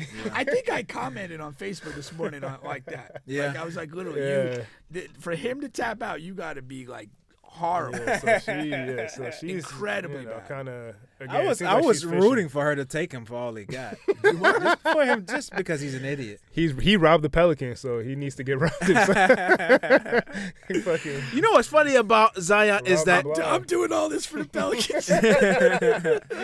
It's an inside job. The Pelicans are going to have like all of this new leadership. My cousin's a ball boy for the Pelicans. They're going to have this new leadership. I don't know what you even do with the Zion. Like get him out of town. Honestly, cut your losses at this point. Like, it doesn't even matter if it's gonna cost you money because it's already costing you money. Yeah. So just cut your losses, and with new management, if they have or ownership or it's. I know a new coach is coming in. Okay, who right? is it? Do we know? Not off the top of my head. I don't even know if they hired someone yet. I don't think people have been hiring yet though. Just the one that we're gonna get to. The Suns hired a new coach today. Oh yeah, that's right. But yeah, the Pelicans. I want to say.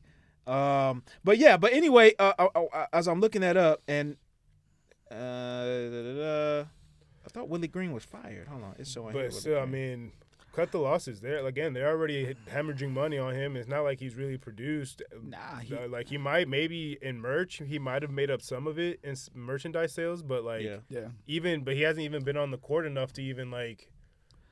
Nah, he's like, I mean, again, he'll occasionally play and make some highlights, but he's GM. They brought in Dumars. They brought in Joe Dumars. Dumars. Oh shit! All right. Yeah, he's got a good track record too. Yeah, but no, I think you exhaust all options to get rid of him. Yeah, because he's not been healthy. Would you take pennies on the dollar? Yeah, you have to at this point. What else are you gonna get? Pennies, flexible pennies. Like, I mean, I don't want to box myself in Yeah. And take on bad contracts Yeah. and whatever. I mean, if it's stuff I could get out of it a year or two, yeah, But I mean, he hasn't been healthy enough to consistently perform on the court. You can't, there's no expectation he's going to be healthier going forward. And, this is not the first time his it's a silly story every once in a while with Zion. Yeah, And it's like but on a it's consistent all basis. kind of rooted in stupidity. Yeah, like, stupidity. How old is he now? You see the stuff. Zion has to be what, maybe 24? Yeah, that's what I was thinking. Like 23, I was 24. gonna say, So, yeah, I was gonna say mean, it's about 20. kind of looking on the brighter side, hopefully if you get him out of there and you get him into a good organization and kind of get the right people around him, there's still, you can still salvage something. But, like, at this point, if you're the 24. Pelicans, like, you might as well just, like. Yeah. It can't be your problem anymore. Yeah, honestly. You've done what you could and let it be just somebody kinda else's problem. hope and pray that he I gets think- it together. I think you can't, these team things, you can't be afraid to let things go. Right. You know, Admit when you're wrong, essentially. It's like, yep, Yeah. I fucked up. On to the next thing. Because if you hold on to it, it's only going to get worse. Like, yeah. just like most things in life, if you're holding on to bad things, trying to for make real. it better, and it's Yeah. like, well, yeah, like it hasn't been working for 3-4 years. Like, what makes you think it's gonna work in year 5, 6, 7? Like, Yeah, that's really a truth. sometimes a change of scenery, a change of who's around you or whatever is the best thing for somebody. And I'm looking at like the top paid players in the league because you have to match salaries and stuff Yeah, like that. yeah. Zion's on the max. I still can't believe Bradley Beal is a top 5 paid NBA player. That is crazy. so fucking nuts. But he's on his last year of his deal. but that was from the Wizards, no? Yeah, So yeah. what- If so you're the what- what if- Pelicans, you what would if- have to what if- attach stuff. Well, yeah, why not do Zion for That's what I'm Bradley saying. Beal? Yeah, something like that. But you would have to give up picks and stuff like that. But I think that's Go ahead. that's an avenue. Yeah. But the Suns, are they really trying to do that? Because they're trying to get off of KD, it feels like. Well, but they can move off KD and Bradley Beal and bring Zion out there and pretend that they had their health team from the early 2000s that kept everybody healthy. How many more years are Maybe- left on his contract? On Zion's contract? On Zion's, Yeah. at least 3. At least Ooh. 3. Yeah, I mean, I don't know. If I'm the Suns, I feel like you already have Devin Booker. Like, you've had some type of success, sort of. The KD project really wasn't that great, but you're 3-4 years removed from a finals run, and I feel I like got another one. Both teams, tell me, would you do Zion for Damian Lillard? It was out for a year? Yeah. Yeah, why not? If you're who? If you're the Either team. man, I find it. I mean, and this is assuming Giannis is going to go to a contender, right? And you're going to get stuff Okay, back so for Giannis is gone. So I'm not talking about Giannis and Zion playing together. No, I'm talking about this is a world where Giannis goes to a title contender or whatever. Yeah. Yeah, why then, not? yeah. in Dame's that out case, for a year. Yeah, in that Yeah. case, yeah. If you're the Bucks, you do it, and if you're the Pelicans, Yeah. I mean, he'd be off for a year. I mean, it seems like this year's going to be a tank job anyway, so it's going to be Yeah, like a there's- rebuild year and kind of yeah. figure out what direction you're trying to go in. So, I mean, What does Dame only have? Like, next year will be his last year on his deal? I think Dame has 2 years left. 2 years. So Man. he'll be out next year, and then you'll get him back in the last year of his deal. if And he maybe comes you back, could- because how old is he, too? He's like 34, He's pretty old. 35. And You know what I'm But saying? yeah, So this is either maybe he quits or he's maybe 34. maybe you Yeah. kind of just give him away somewhere. I don't know. Because I'm saying, if you're the Pelicans, you at least get the salary back. You know what I mean? Like, Yeah, if yeah. Dame Yeah, it can has- roll off yeah, your, yeah. and then you can the attack books, free yeah. agency or whatever Yeah. you want to do with that. It would be a no-brainer if it was his last year on his deal. Oh, yeah. And that's what I'm saying. Bradley Beal's on his last year, so that's why I Yeah, brought yeah, that up. for So, sure. No, I agree. Okay. I All right. agree. Enough Zion talk for a day.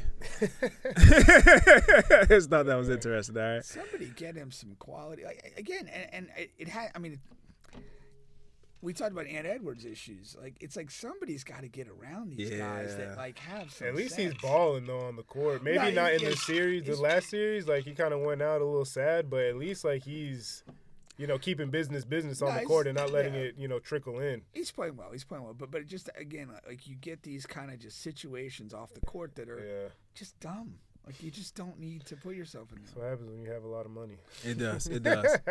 I have 2 more quick ones before we get to basketball, all right? I just thought this was interesting from Serena. Okay. Serena Williams gives her 7-year-old daughter $7 a week, despite being a millionaire, of course, and makes her do jobs around the house to learn value of money and the importance of hard work. Because, we see a lot of millionaires, they just kind of let their children do whatever. They give them jobs on NBA teams like LeBron and whatever. So what do you think about, Serena? It's whatever. It is whatever because I think you know, and having being a parent, the real thing is what happens through middle school, high school. You can have all these little cute things going on right now. And maybe if you're doing things really right, you create a stable base in their mentality that kind of, you know, keeps them somewhat together in those advanced years. But it's like the outcome of your life is going to be determined in those middle school to high school. Like, who do you choose to hang out with? What do you value? What are you doing with yourself then? Most formative years. Yeah, and I think those are the things. And so, you know, it's cute, it's nice, you know, but the test comes in middle school and beyond as far as what her outcome's going to be. Yeah, I mean, I feel like it's a good message. This is something else that I was talking about on one of my podcasts. Shout out to Jason the Realtor and Q-Sean. But, yeah, I mean, kind of instilling some type of discipline, especially if you're well off and your, you know, parents have a lot of money, you know, kind of, you know, getting that part of your brain working a little bit earlier. But, I mean, I'm not a parent, so I don't know. From experience and just from dealing, you know, I have younger cousins and things like that, you know, like you said, your teenage, you know, from when you're hitting puberty to the end of high school is kind of your most formative years. You know, you're going through all these emotions. You're becoming an adult. You know, physically you are, and then, you know, the mental catches up later. But, you know, I mean, it's cute. You know, start them early. And, you know, and money is more important than ever now. And, you know, money management is more important than ever, and it's, you know, it's more prevalent than ever. So I don't think that, you know, that's something that you can always get a head start on. So good for her. With regard to the allowance is fine, but I get like connecting it to some sort of work. Now, I mean, there are some studies that really, praising a child for their effort is way better developmentally than to praise them for succeeding. And it's you reward the effort even in failure, gives them a better drive mindset than to just reward the success. That's interesting you say that, because people don't like the participation. That sounds like that aligns with what you just said. It doesn't though. It doesn't? Because here's the thing, and to me it doesn't, and because the participation trophy, theoretically, I remember when I played, you know, the youth sports, you know, we get to the end of the year, they have a banquet, they give everybody a trophy, and even dudes that played like the minimum 4 snaps a game and suck the whole time. And even when guys that didn't kind of care, like they didn't practice hard, they didn't get to play in the game, a pure participation trophy in that vein is not rewarding effort. It's a rewarding appearance. Effort's different. Okay. Like you, what you want when you have a little person, you know, you like, it's like, you know, a lot of times they'll stumble upon something, like, you know, whatever, like, you know, throwing a ball or whatever, or swinging, hitting a like baseball type thing, and it goes good 1 or 2 times, and then they're excited, and then they miss the ball 3 times in a row, and they're laying on the ground and ready to quit forever. Yeah. And that's like, you got to reward the getting off the mat and keep going. That's what you're rewarding. You're not just rewarding, hey, you showed up to our 10 games this year and whatever. But you have to reward the effort and the resilience, because that's one of the great life qualities, is like, we're all going to have crap stuff happen to us. Yeah. And it's like, does it break us? Does it make us not want to do anything anymore? Or do we have something in us that's just go back out there and find the next thing, or go find the next job, go, you know, whatever, find the next girlfriend, find a whatever. And if you have that, you're going to be okay. No. You know, I mean, we all know people. They're just like, we see stuff happen to them. It's not cool. It's not good. But you just, like, you've seen them just keep going no matter what. Yeah. You know, it's like, you just can't. Like, that's what you're rewarding. Resilience. That's what you're like rewarding that to build that, so that your kid has that. I really like that. Yeah. Yeah. And so I know that's why what you need to reward is different than just a participation trophy. Exactly. You know, the other side of it is not over rewarding just simply success, because sometimes you'll have a younger person and they will just be almost naturally good at something. Yeah. And you're the best, you're the best, you're the best. And as you go up the pyramid, like, you're not the best anymore. And then, like, if it goes long enough, now you're maybe 15, 16, and whatever, and now you're not the best, and you've never had adversity come. You don't know what to do, and that sets you back, and you don't have the resilience, and you kind of fall apart. But if you're always been effort driven, then that resilience kicks in. Yeah. But for some people, it's always just about, you're the best, you always win. Now I'm not winning. What am I doing? Yeah, you get smacked in the face. Yeah. You know how to act. No, that's awesome. That's awesome. All right, now before we get back to basketball here and close out the show, I wanted to talk about this for a second here. Now, my favorite artist of all time, Lil Wayne, is coming out with an album this Friday. Okay, and it's the social media is divided upon this. Now, and you got Black, a friend of the show, who's actually going to be here next week, and he's saying how like nobody cares. Lil Wayne, just do your do your tour. Whatever, a couple times every once in a month or so, and live out the rest of your days. And first of all, of course, Black is wrong, but the thing is, of course it is.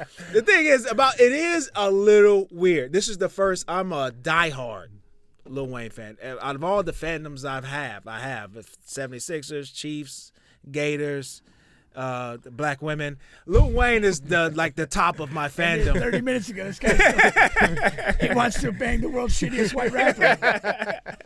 Lil Wayne is at the top of my fandom. Is that protecting black women, Bubba? Damn. Just want to have a little fun. There's nothing wrong with that. He's at the top of my fandom, and it's weird because this is the first time Lil Wayne has never put out like a mixtape before an album. This is the first time.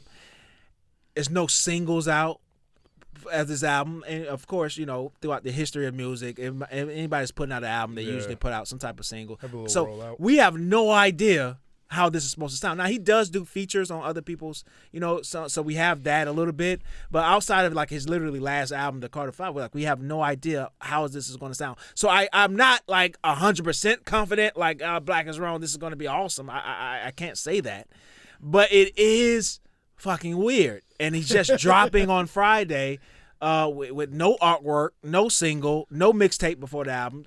3 things he's just absolutely never done. You know what the significance of Friday is? Friday. Oh, no, next Friday is Friday the 13th. What's that? June 6th, D-Day, 1944. Oh, shit. What's that? World War II. We World stormed War the II. beaches of Normandy, and Wayne's going to drop the Carter 6 You're going on to drop us. a bomb. The same tradition. Dropping a bomb? Yeah. All right. Germans beware. You're not going to like this one. I don't know. Lil Wayne's great. Let's preface by saying that. But, I mean, your interest level is low. What? Yeah. I mean, what else is he going to give us that he hasn't already given us at this point? His greatest album yet today. He can do that. I mean, that's on the table. I mean, and it could be his worst album today. You think it's going to top Carter 3? That's his best album. I mean, can. I don't even think it's good. I mean, I'm a big fan of I'm a Human Being 1 and 2, but I don't think it's going to top that. Yeah, that's what I'm saying. But honestly, I don't know. And honestly, and two, like it's rapping is a little different than sports, but also it's the same. Mm-hmm. Like, you know what I mean? Because it's like, how much longer does he have, and how much does he really still care about it? And we won't know until the album comes. But it's like those are the 2 questions that I really have.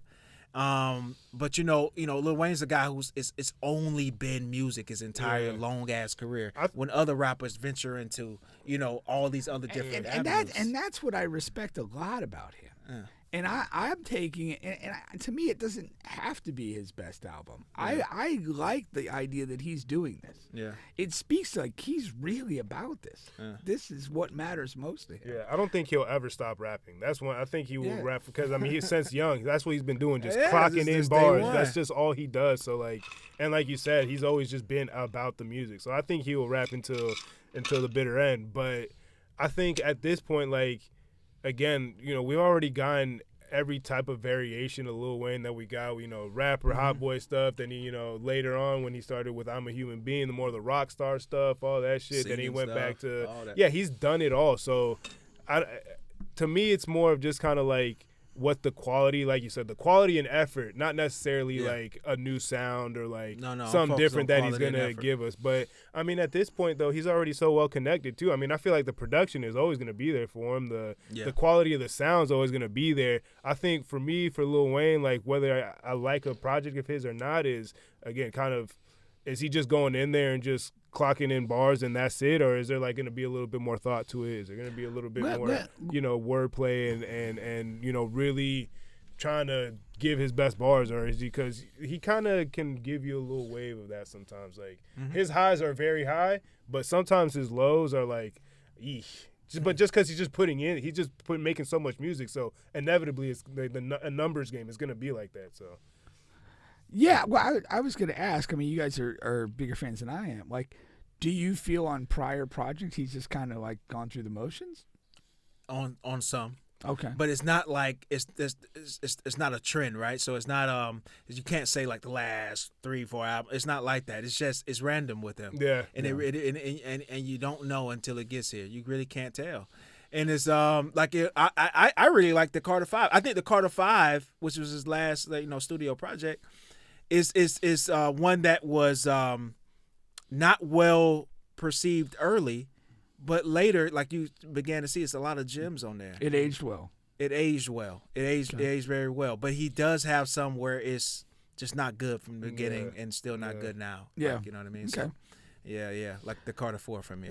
But ultimately, if Carter that's 4 what he is, if he's high volume, greatness to mediocrity, then that's what we should expect here. Yeah, I mean, it's like a volume shooter. Like sometimes they're gonna get on a hot streak and everything that they put up is gonna be. But then sometimes like you're gonna question like, why did you take that shot? Like that was the dumbest shit. Like don't do that again. But that's that comes with anything in volume. It's just a numbers game. You're gonna have a lot of good stuff, but you're also gonna have a lot of bad stuff that is not necessarily up to par. And I'll always say, I'll end with this: like T-Pain was the worst thing that ever happened to Lil Wayne. It was just the worst. Ooh, hot take. You got a button for that? It was the worst thing that ever happened because it was in the middle of his prime, and T-Pain came about, and then they did the album together, and it changed the course of Wayne's style. Like he started to like sing when he rapped. It was like It was like maybe 4 or 5 projects in a row with that. But that's the worst. You don't think Drake might have had an influence? No. It was all T-Pain. All T-Pain. Like from T-Wayne on, because like it's not just the singing rap, it's the auto-tune singing rap. Yeah. And that was all influenced by T-Pain. Fair enough. Yeah.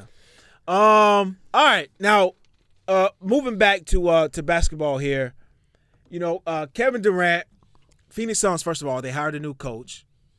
It was an assistant coach. I had it earlier. I'm 80% sure it's the Cavs assistant coach, but who gives a damn? The new coach is there now. And he's expected to draw interest from 4 to 6 teams here. So what I have is a top 5 list of teams that should be interested, who should be in the Kevin Durant business. They didn't disclose who the teams are. No, he did. Okay. No, they didn't. I think Kevin did that report there. He did not disclose.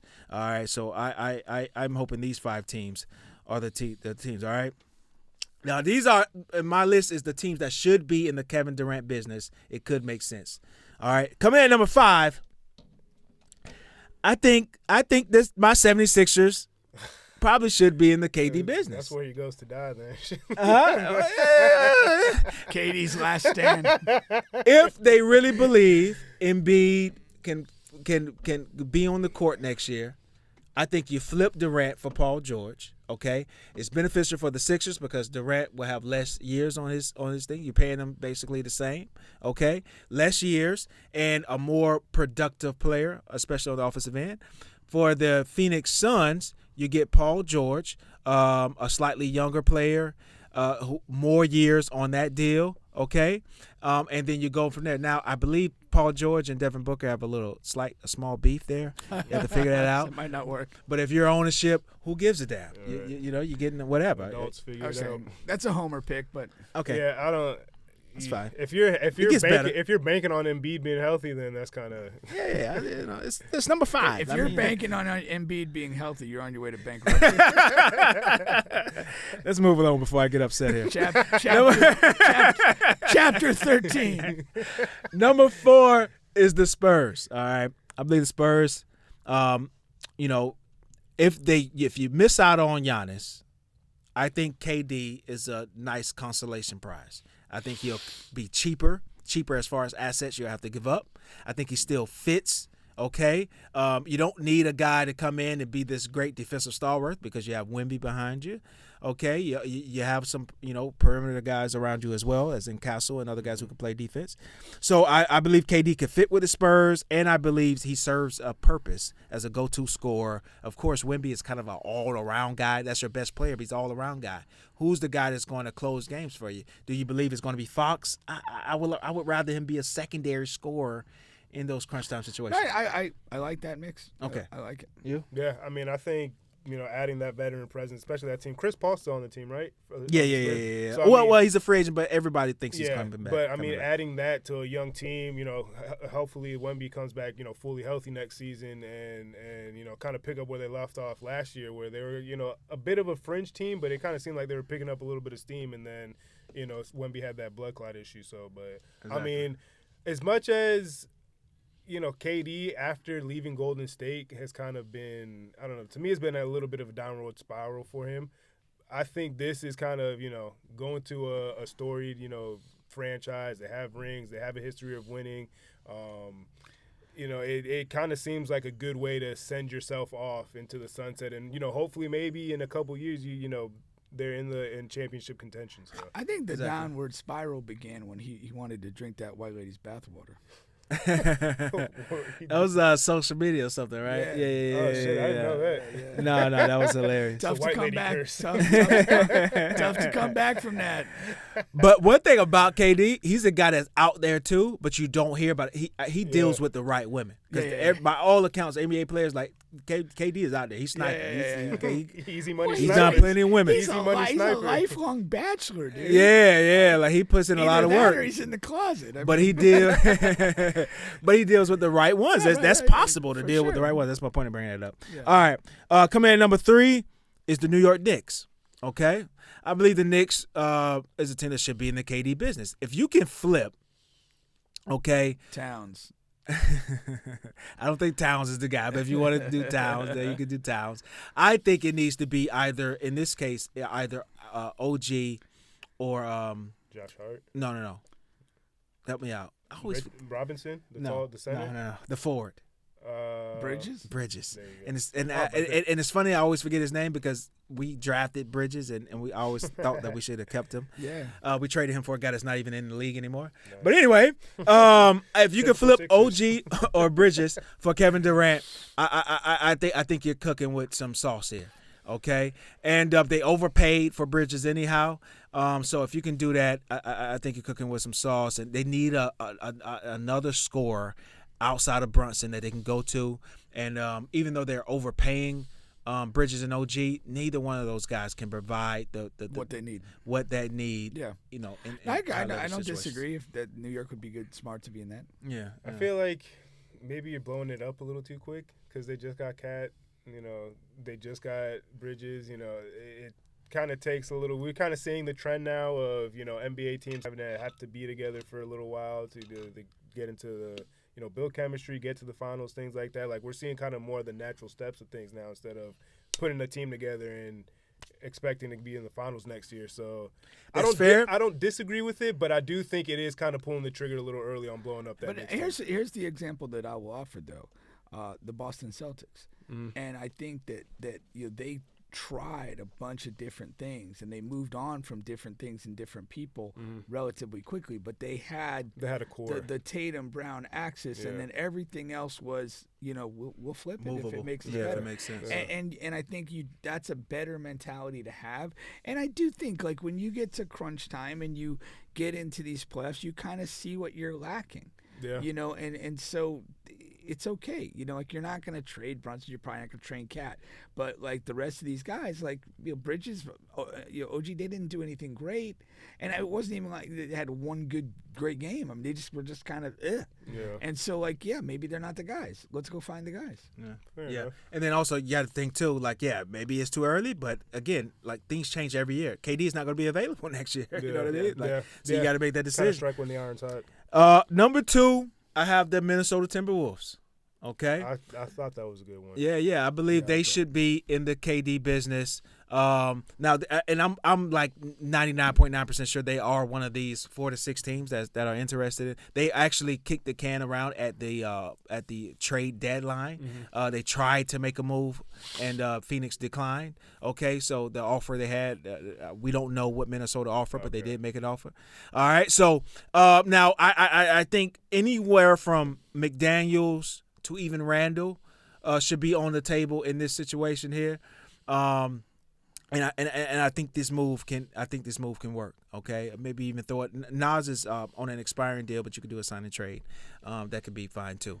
Yeah, that's what I was thinking. I think they would kind of want to get Nas Reed with somebody else from Timberwolves, just because I feel like he's a little bit more complete of a player. Another guy, another asset that could be moved for them is Dillingham. Yeah, but what do we know?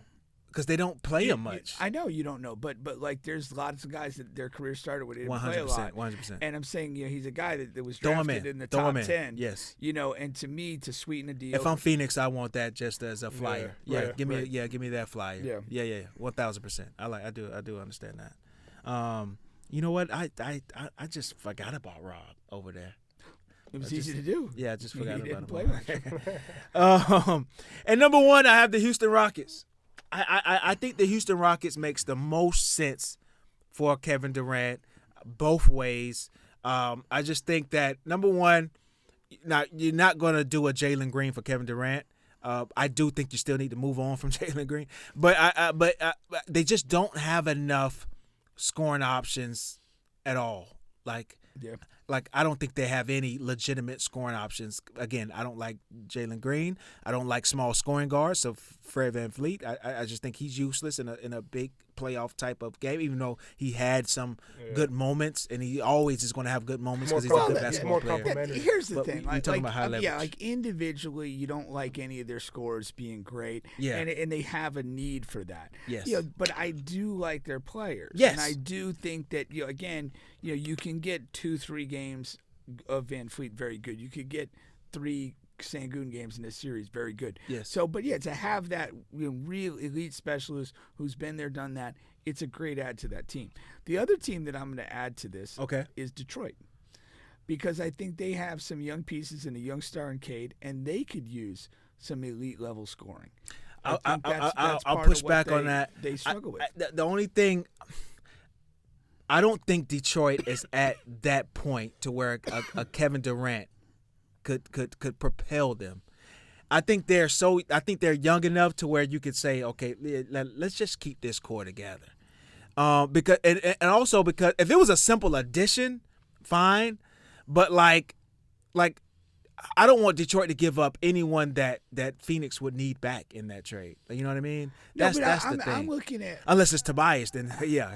No, I'm looking more at a package. And again, none of these trades make sense if you have to give up too much core. 1,000%. And so I'm looking at like some sort of package that involves like, a Tobias for contract purposes, maybe like a Jaden Ivey who's a young talent, and maybe some other stuff and some draft picks. I like him, but I'll take KD over that. KD. But that's, I mean, to me, my priority Detroit-wise, the core to me is Cade, the twin, and Durant, the Thompson twin, Durant, the big man. That's the core. Everybody else, expendable. I could move to get a KD level guy. That's how I look. I thought you guys were going to say something about me leaving the Warriors off. It feels like the ship sailed when they did the Jimmy deal. I don't think that it I don't think it makes sense as much. Yeah, I don't think Phoenix would have a need for Jimmy for any reason. You wouldn't. Here's the problem. Here's why I don't think it's a good thing. It wouldn't be for Jimmy. It would be for a Kuminga-based package. Yeah. And then you'd have Steph, Jimmy, Draymond, and KD, which is that's just a lot of old dudes, man. Yeah. A lot of old dudes, and it wouldn't work unless they were to like sign and trade Kuminga to a lot. Yeah. And why would you do that? I also think with KD, it also depends like what role you're expecting him to play. Like him going to a younger team, I don't really like as much because I don't really like him in a leadership position like that. Like he's gonna go out and ball and still average 25 and get his, but as far as like being the leader and being the mentor to take these younger teams to the next level. We really haven't seen that from KD in his career. Like, he's a baller. He's not really a – No, he's not a mentor, not a leader. Yeah. I get that. But that's why, I think – like, that's why I like the Spurs, because they still have, a guy like a Chris Paul. They have, a Wemby that it seems like he's already kind of driven like that and has that type of mentality. So I don't mind him going to there. The Knicks I don't mind, because Jalen Brunson's already the kind of the heartbeat of that team. Well, so. for me, I look at Cade as like that evolving type of guy. Yeah. And I love the Thompson twins. I don't know I barely heard them speak. I don't know too much about them, but they just seem like they're all about ball. Yeah. Ballers, And so that's why I'm attracted to both Houston and Detroit in a way, because I feel like you have one of those guys in the core. And my NBA dream is for those two guys to get on the same team, like for real. Like if I'm them, I'm waiting till my free agency. I'm gonna go play with my brother, whatever it takes. Did we ever get the Morris twins together? Yeah. Yeah, we did. I think they got Not quite the same effect. No. I think for like a couple years though. Yeah. But You know what we need is like a an MMA free for all with the Morris twins against the Jokic brothers. Like seriously, like Dana White needs to like get on that. Like honestly, Now, you're usually against stuff like that, but you'll watch that. I think there's genuine animosity there. Yeah. I mean, And- he fucking gave him And whiplash like a motherfucker. I'm saying like I think it's a real fight. Yeah. It may be sloppy, but it's a real fight. yeah, because Jokic I'm not here for like the Paul brothers and their buffoonery. But Jokic's brothers, like, he's big as fuck. No, they have isn't he? good size. Yeah. Both of them. They're yeah, big, yeah, but they're big, not yes. NBA athletes. They're big Yeah. dudes. It'll be Yeah, interesting to see. Yeah. I would watch that. And then we do have a history. We know Morris twins can fight. They beat up the stepdad. They like beating up older guys. He's not around anymore. Damn. Damn, that's 2-on-1 though. Fucking ganging up on an old man, jumping his Yeah, but they were messing with his mom. Yeah, apparently, don't mess with mom. Don't mess Fair with mom, enough. man. Fair enough. They get a little pace for that, a little pass for that. Yeah. Fair There enough. you go. All right. What should the Knicks do here? We talked a little bit about it. They've already taken step one. They fired Tom Thibodeau. Did you see that coming? Did Brunson's dad get let go too, or no? No. No. So whoever the new coach is, if it isn't him, has to accept Brunson's dad on the bench. Well, I think they're talking about who That's was a it? good question, though. Denver's old coach. I'm his. Malone? Yeah. Malone. That's the name that is like the hot Yeah. name right now. Yeah, It's the hot name. but ostensibly that's the arrangement. Like if Yeah. you could take the job, Rick stays on the bench. Yeah. Yeah. You accept him as your staff. Yeah. I don't know like too much about him. I don't know, is he a guy, and I'm curious to find out. I think we're going to find out by who gets this job. Is he a guy that like is well regarded, or is he a bit of a divisive guy? I don't know. He may be super well respected among coaches. Yeah. But I think to me it is a factor in this hire. Yeah. I haven't seen any real like smoke around that, around him being an issue. Now, the funny thing about the Knicks and the coaching opportunity is, number one, they're in the East, and the East is like wide open. Yeah. And so that has to be like a positive, thing for these available coaches. Number two, they do have a flexible, to a certain degree roster. They have their picks. So they have some things going from them. Wild West, whatever he calls himself, So they have some things. What's the guy? The World Wide West. Oh, World Wide West. Oh, You know? okay. So they got some things going for him, because he kind of turned their culture around with New York. Once they made that move there, bringing him in, things have sort of been on the positive outlook since then. But you got some coaches coming out already saying that the two college coaches. You got your guy, UConn's coach, Hurley. He's already said, hey, I'm not going through the same thing I did last year. Let me go out. Right. Get ahead Right of it. now, no. Then you got the Jay Wright. Now, he hasn't come out 100% and said no. Well, he coached all the Villanova But he guys. coached all the Villanova Yeah, guys. okay, that's interesting. But he's always said no and to NBA because gigs. of that, he knows Rick. Yeah, he knows Rick. Okay. So that's that. Now, and then of course, like he said, Mike Malone is the hot name. But one thing that they've kind of drew thing, Mike got fired for basically the same thing Tom just got fired for. Working them too hard. That and not trusting all of your bench guys. Remember, Mike Malone wanted to play Westbrook all those minutes and not the rookie that they. So that's the same thing Tom is getting fired for because the guy came out and said, "Hey, we love Tom. We want all of our players." Or something to that effect. They want the bench players in the game.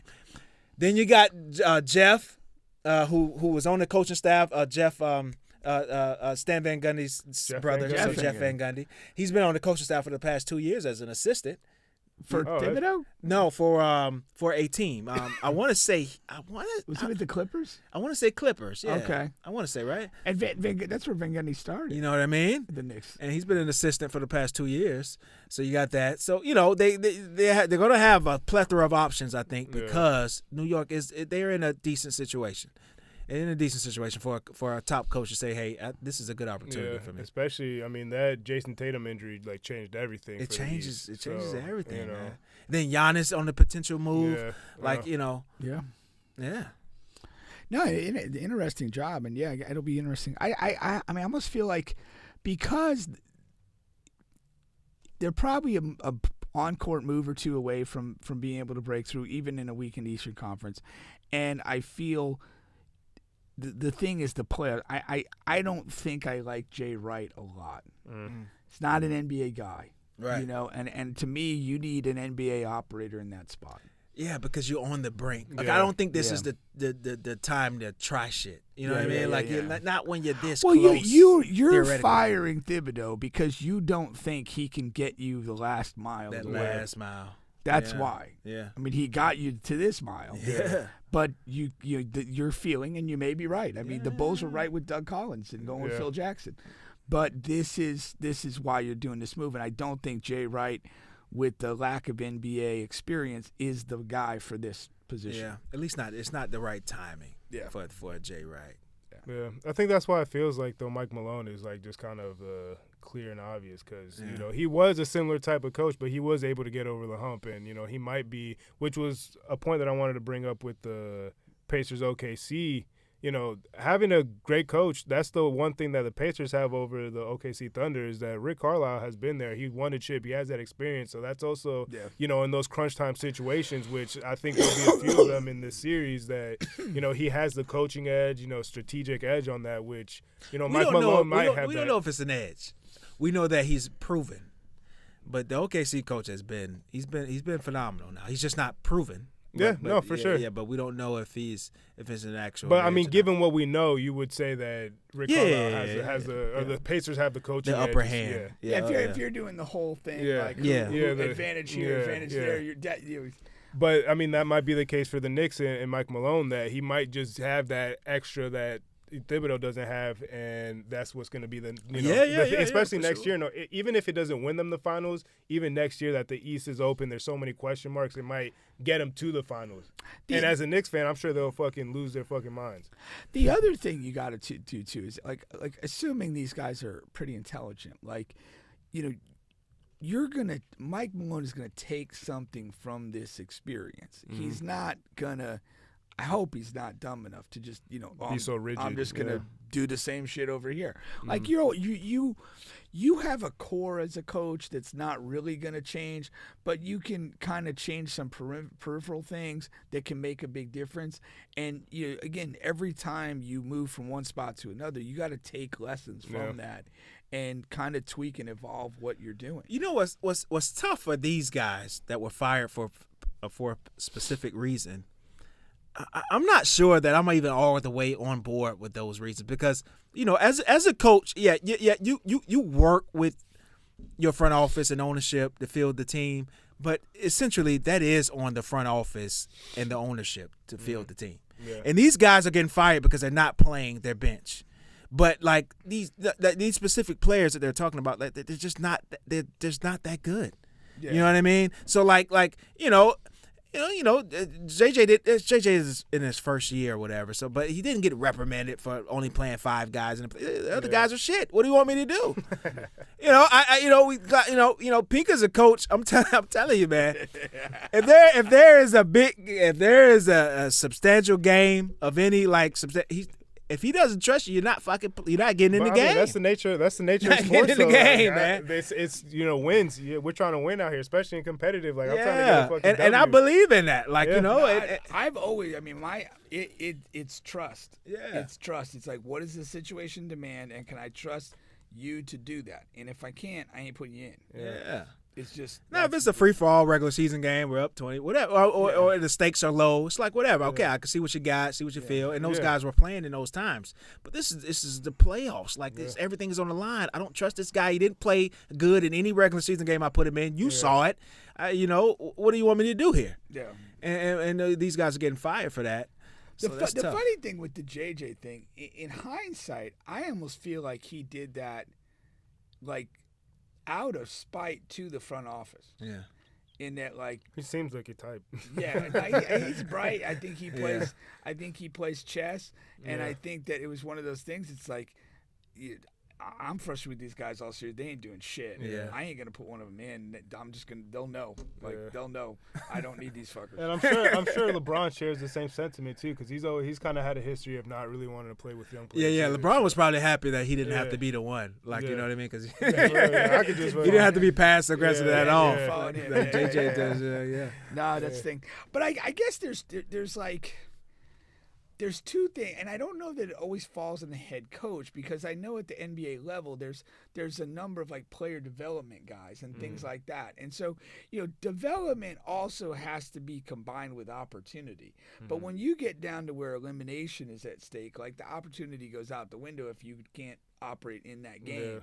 And so I do think though that, like, and I don't know what they do. Like, we can look at a team like the Heat, and they always seem to develop Churn these these guys fringe out. guys Yeah. and find guys that contribute in NBA games.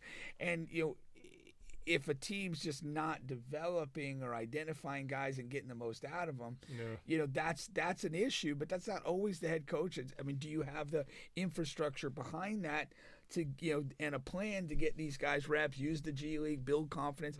I mean, it's a whole thing on an individual level to keep a player on a developmental trend. So I think that that's important. But, coaching wise, when you're in the game, it's just, every game has a level, and the level in basketball is usually connected to, can you guard somebody and can you give me something offensively that helps? And that's it. Like, in this game against these dudes, who can you guard and what can you do offensively that helps us? And if it's a negative both ways, even a depending situation, if it's a negative one way that's out of balance with what you're giving on the other end, you don't belong in the game. You're not functional in this game. And that's something that you have to make spontaneously and decision and live with. Sometimes you get it wrong and sometimes you get it right, but that's where it's coming from. Yeah.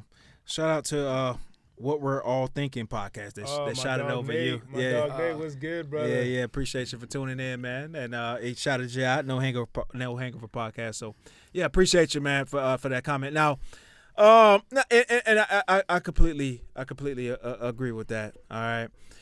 Now, give me, to end the show, any considerable amount of money, right? What is this finals going to look like? If you had to bet any considerable amount of money. I'd say OKC in 6 games.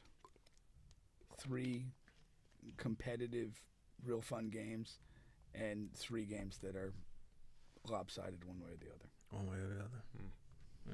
Yeah, I mean, like I said in the beginning, I think OKC in 6. I have a small part of me that, like I said, if certain things, fall in the way of the Pacers, they execute, their game plan, how they need to, and they, have certain advantages in crunch time, they could swing momentum their way and potential for them to win it. But I think overall OKC is just the A version of what the Pacers are trying to be.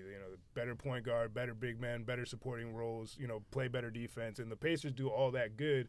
OKC does it great. And, Shea's the MVP for a reason, so I think they get it done. That's a great way to put it, too. Now, who would elevate more of a finals win, Tyrese or Shea? It's always a weird question. I think here in the States, Halliburton, because we're looking for a face, and he would be the first American, player that is, essentially the best player on his team or the biggest star that wins a ring. If he wins the MVP because he didn't win it in the Eastern Conference Finals, that helps boost him, and I think it does more for him. Especially, I don't know if you guys watched that documentary, The Court of Gold. Oh, yeah, for sure. Yeah, so, I mean, he was, even though he didn't play a lot, kind of his role in that documentary was kind of like lovable, playful, like, hey, I'm just happy for the opportunity. Yeah. Fast forward about a year later, now he's winning the finals. I think the NBA would definitely, as far as American-based NBA and their fans it would do more for him. I think if Shea wins it, it's a great story. It does, obviously winning the finals does something, but that's just another foreign player that wins it.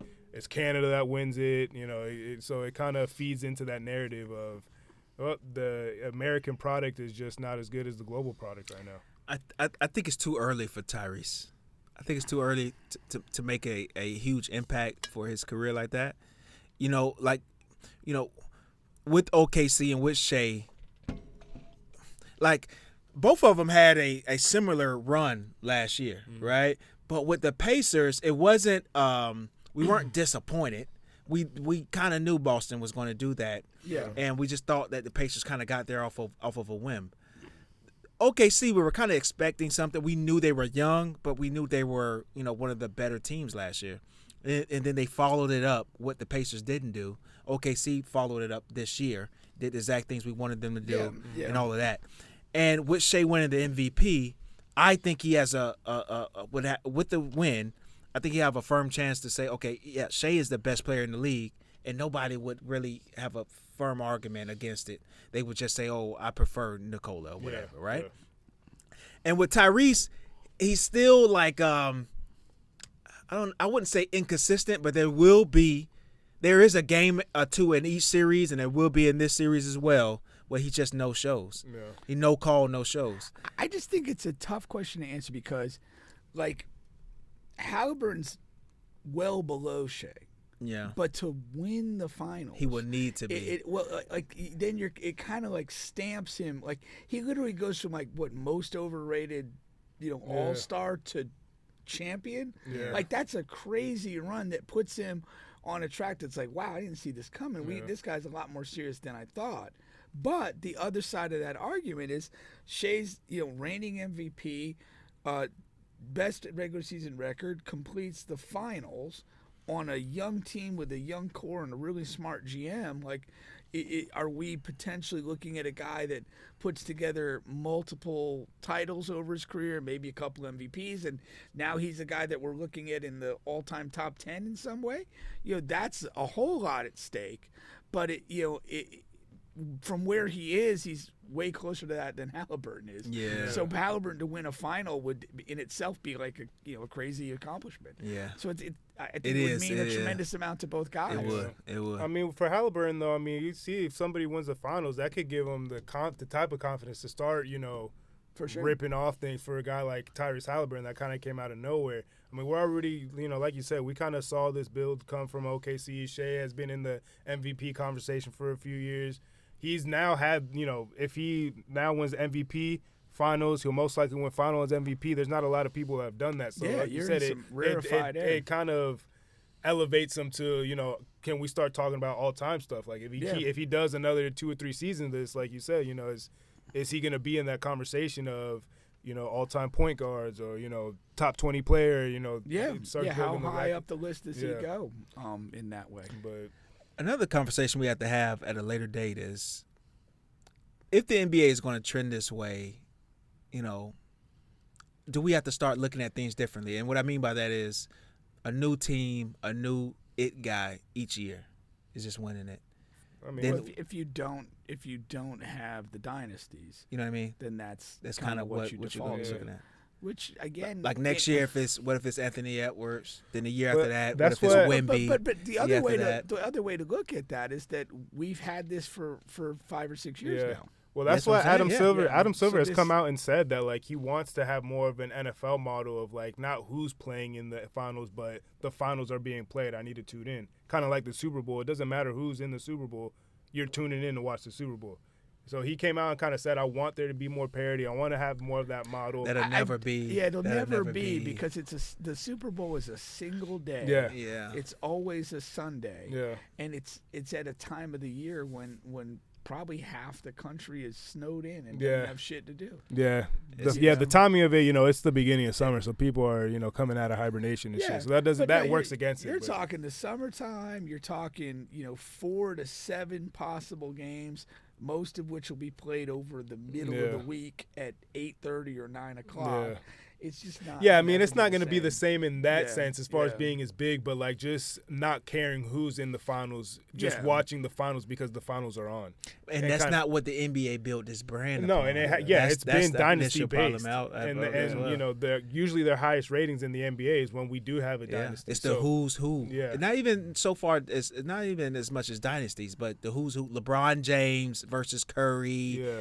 Shaq and Kobe. Like that's Well, what the that was NBA. the NBA since Wilt the early Bill. '80s was built on Magic Bird. Bird, individual stars. You know what I mean? Now we're going to try and get away from that. Like that's who you are. I mean, there's so much talent though, and that's the thing too. Like, it's kind of I feel like part of the reason why the face of the NBA, since LeBron is being phased out now, it's kind of been such a discussion because there's a lot of people that you can point to and make a legit argument for, and there's not really been a time in the NBA where there's so much talent at such a high level, and you have 5-6 players that are kind of competing for that face of the league title. Yeah. I feel like at most times it's probably been like 2-3 at most. Yeah. Usually it's one person that you can point but to. that face of the league is going to sort itself out with I think naturally it with does. the but dominance. And the face of the league becomes more complicated if it's what Silver wants, and it's this constant Rotating changeover. Yeah. Like that. I mean, you get to that place by being in the finals and winning the damn thing with regularity. Yeah. That's just the way you become the face. No, for sure. Yeah, it's definitely, I feel like the NBA globally is in a good space. It's definitely coming with its problems more domestically now, as far as just like the product and getting our domestic product to more of the cream of the crop. But I feel like overall, it's globally. I feel like it's so much easier to go pick up a basketball than it is to go throw a football and grab a group of people. So Pad up. But we mentioned like Super Bowl Sunday. So like this past Saturday, I was up in Rhode Island for my son's girlfriend's graduation, and the Champions League final, which is the soccer game, was on. I watched it. And I was hanging out with their family, and then it's like, I got to go watch a soccer game and go find a sports bar. And they're like, all right, cool. It's a big game. And my only response is, it's bigger than the Super Bowl. Yeah. And like globally it is. Yeah. That's it. But for most of us in America, Are you a soccer fan? You watch soccer? Oh, enormously. Oh, nice. Yeah, he's huge. Yeah. That's what's up. Yeah, what team do you root for? Pause. I'm huge Mbappe guy. Yeah. Huge France. I was happy PSG won. Did you watch the Nations League game today? Yeah. I watched that. Watch France tomorrow against Spain.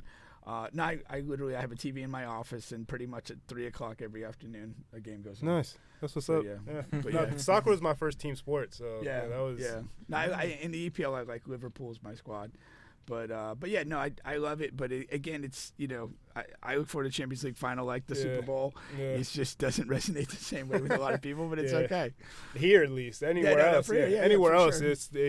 it's people taking the day off, not calling in the next day. Yeah, for sure. But all right. We're done for the day? We're done for the All day. right. I get to clock out.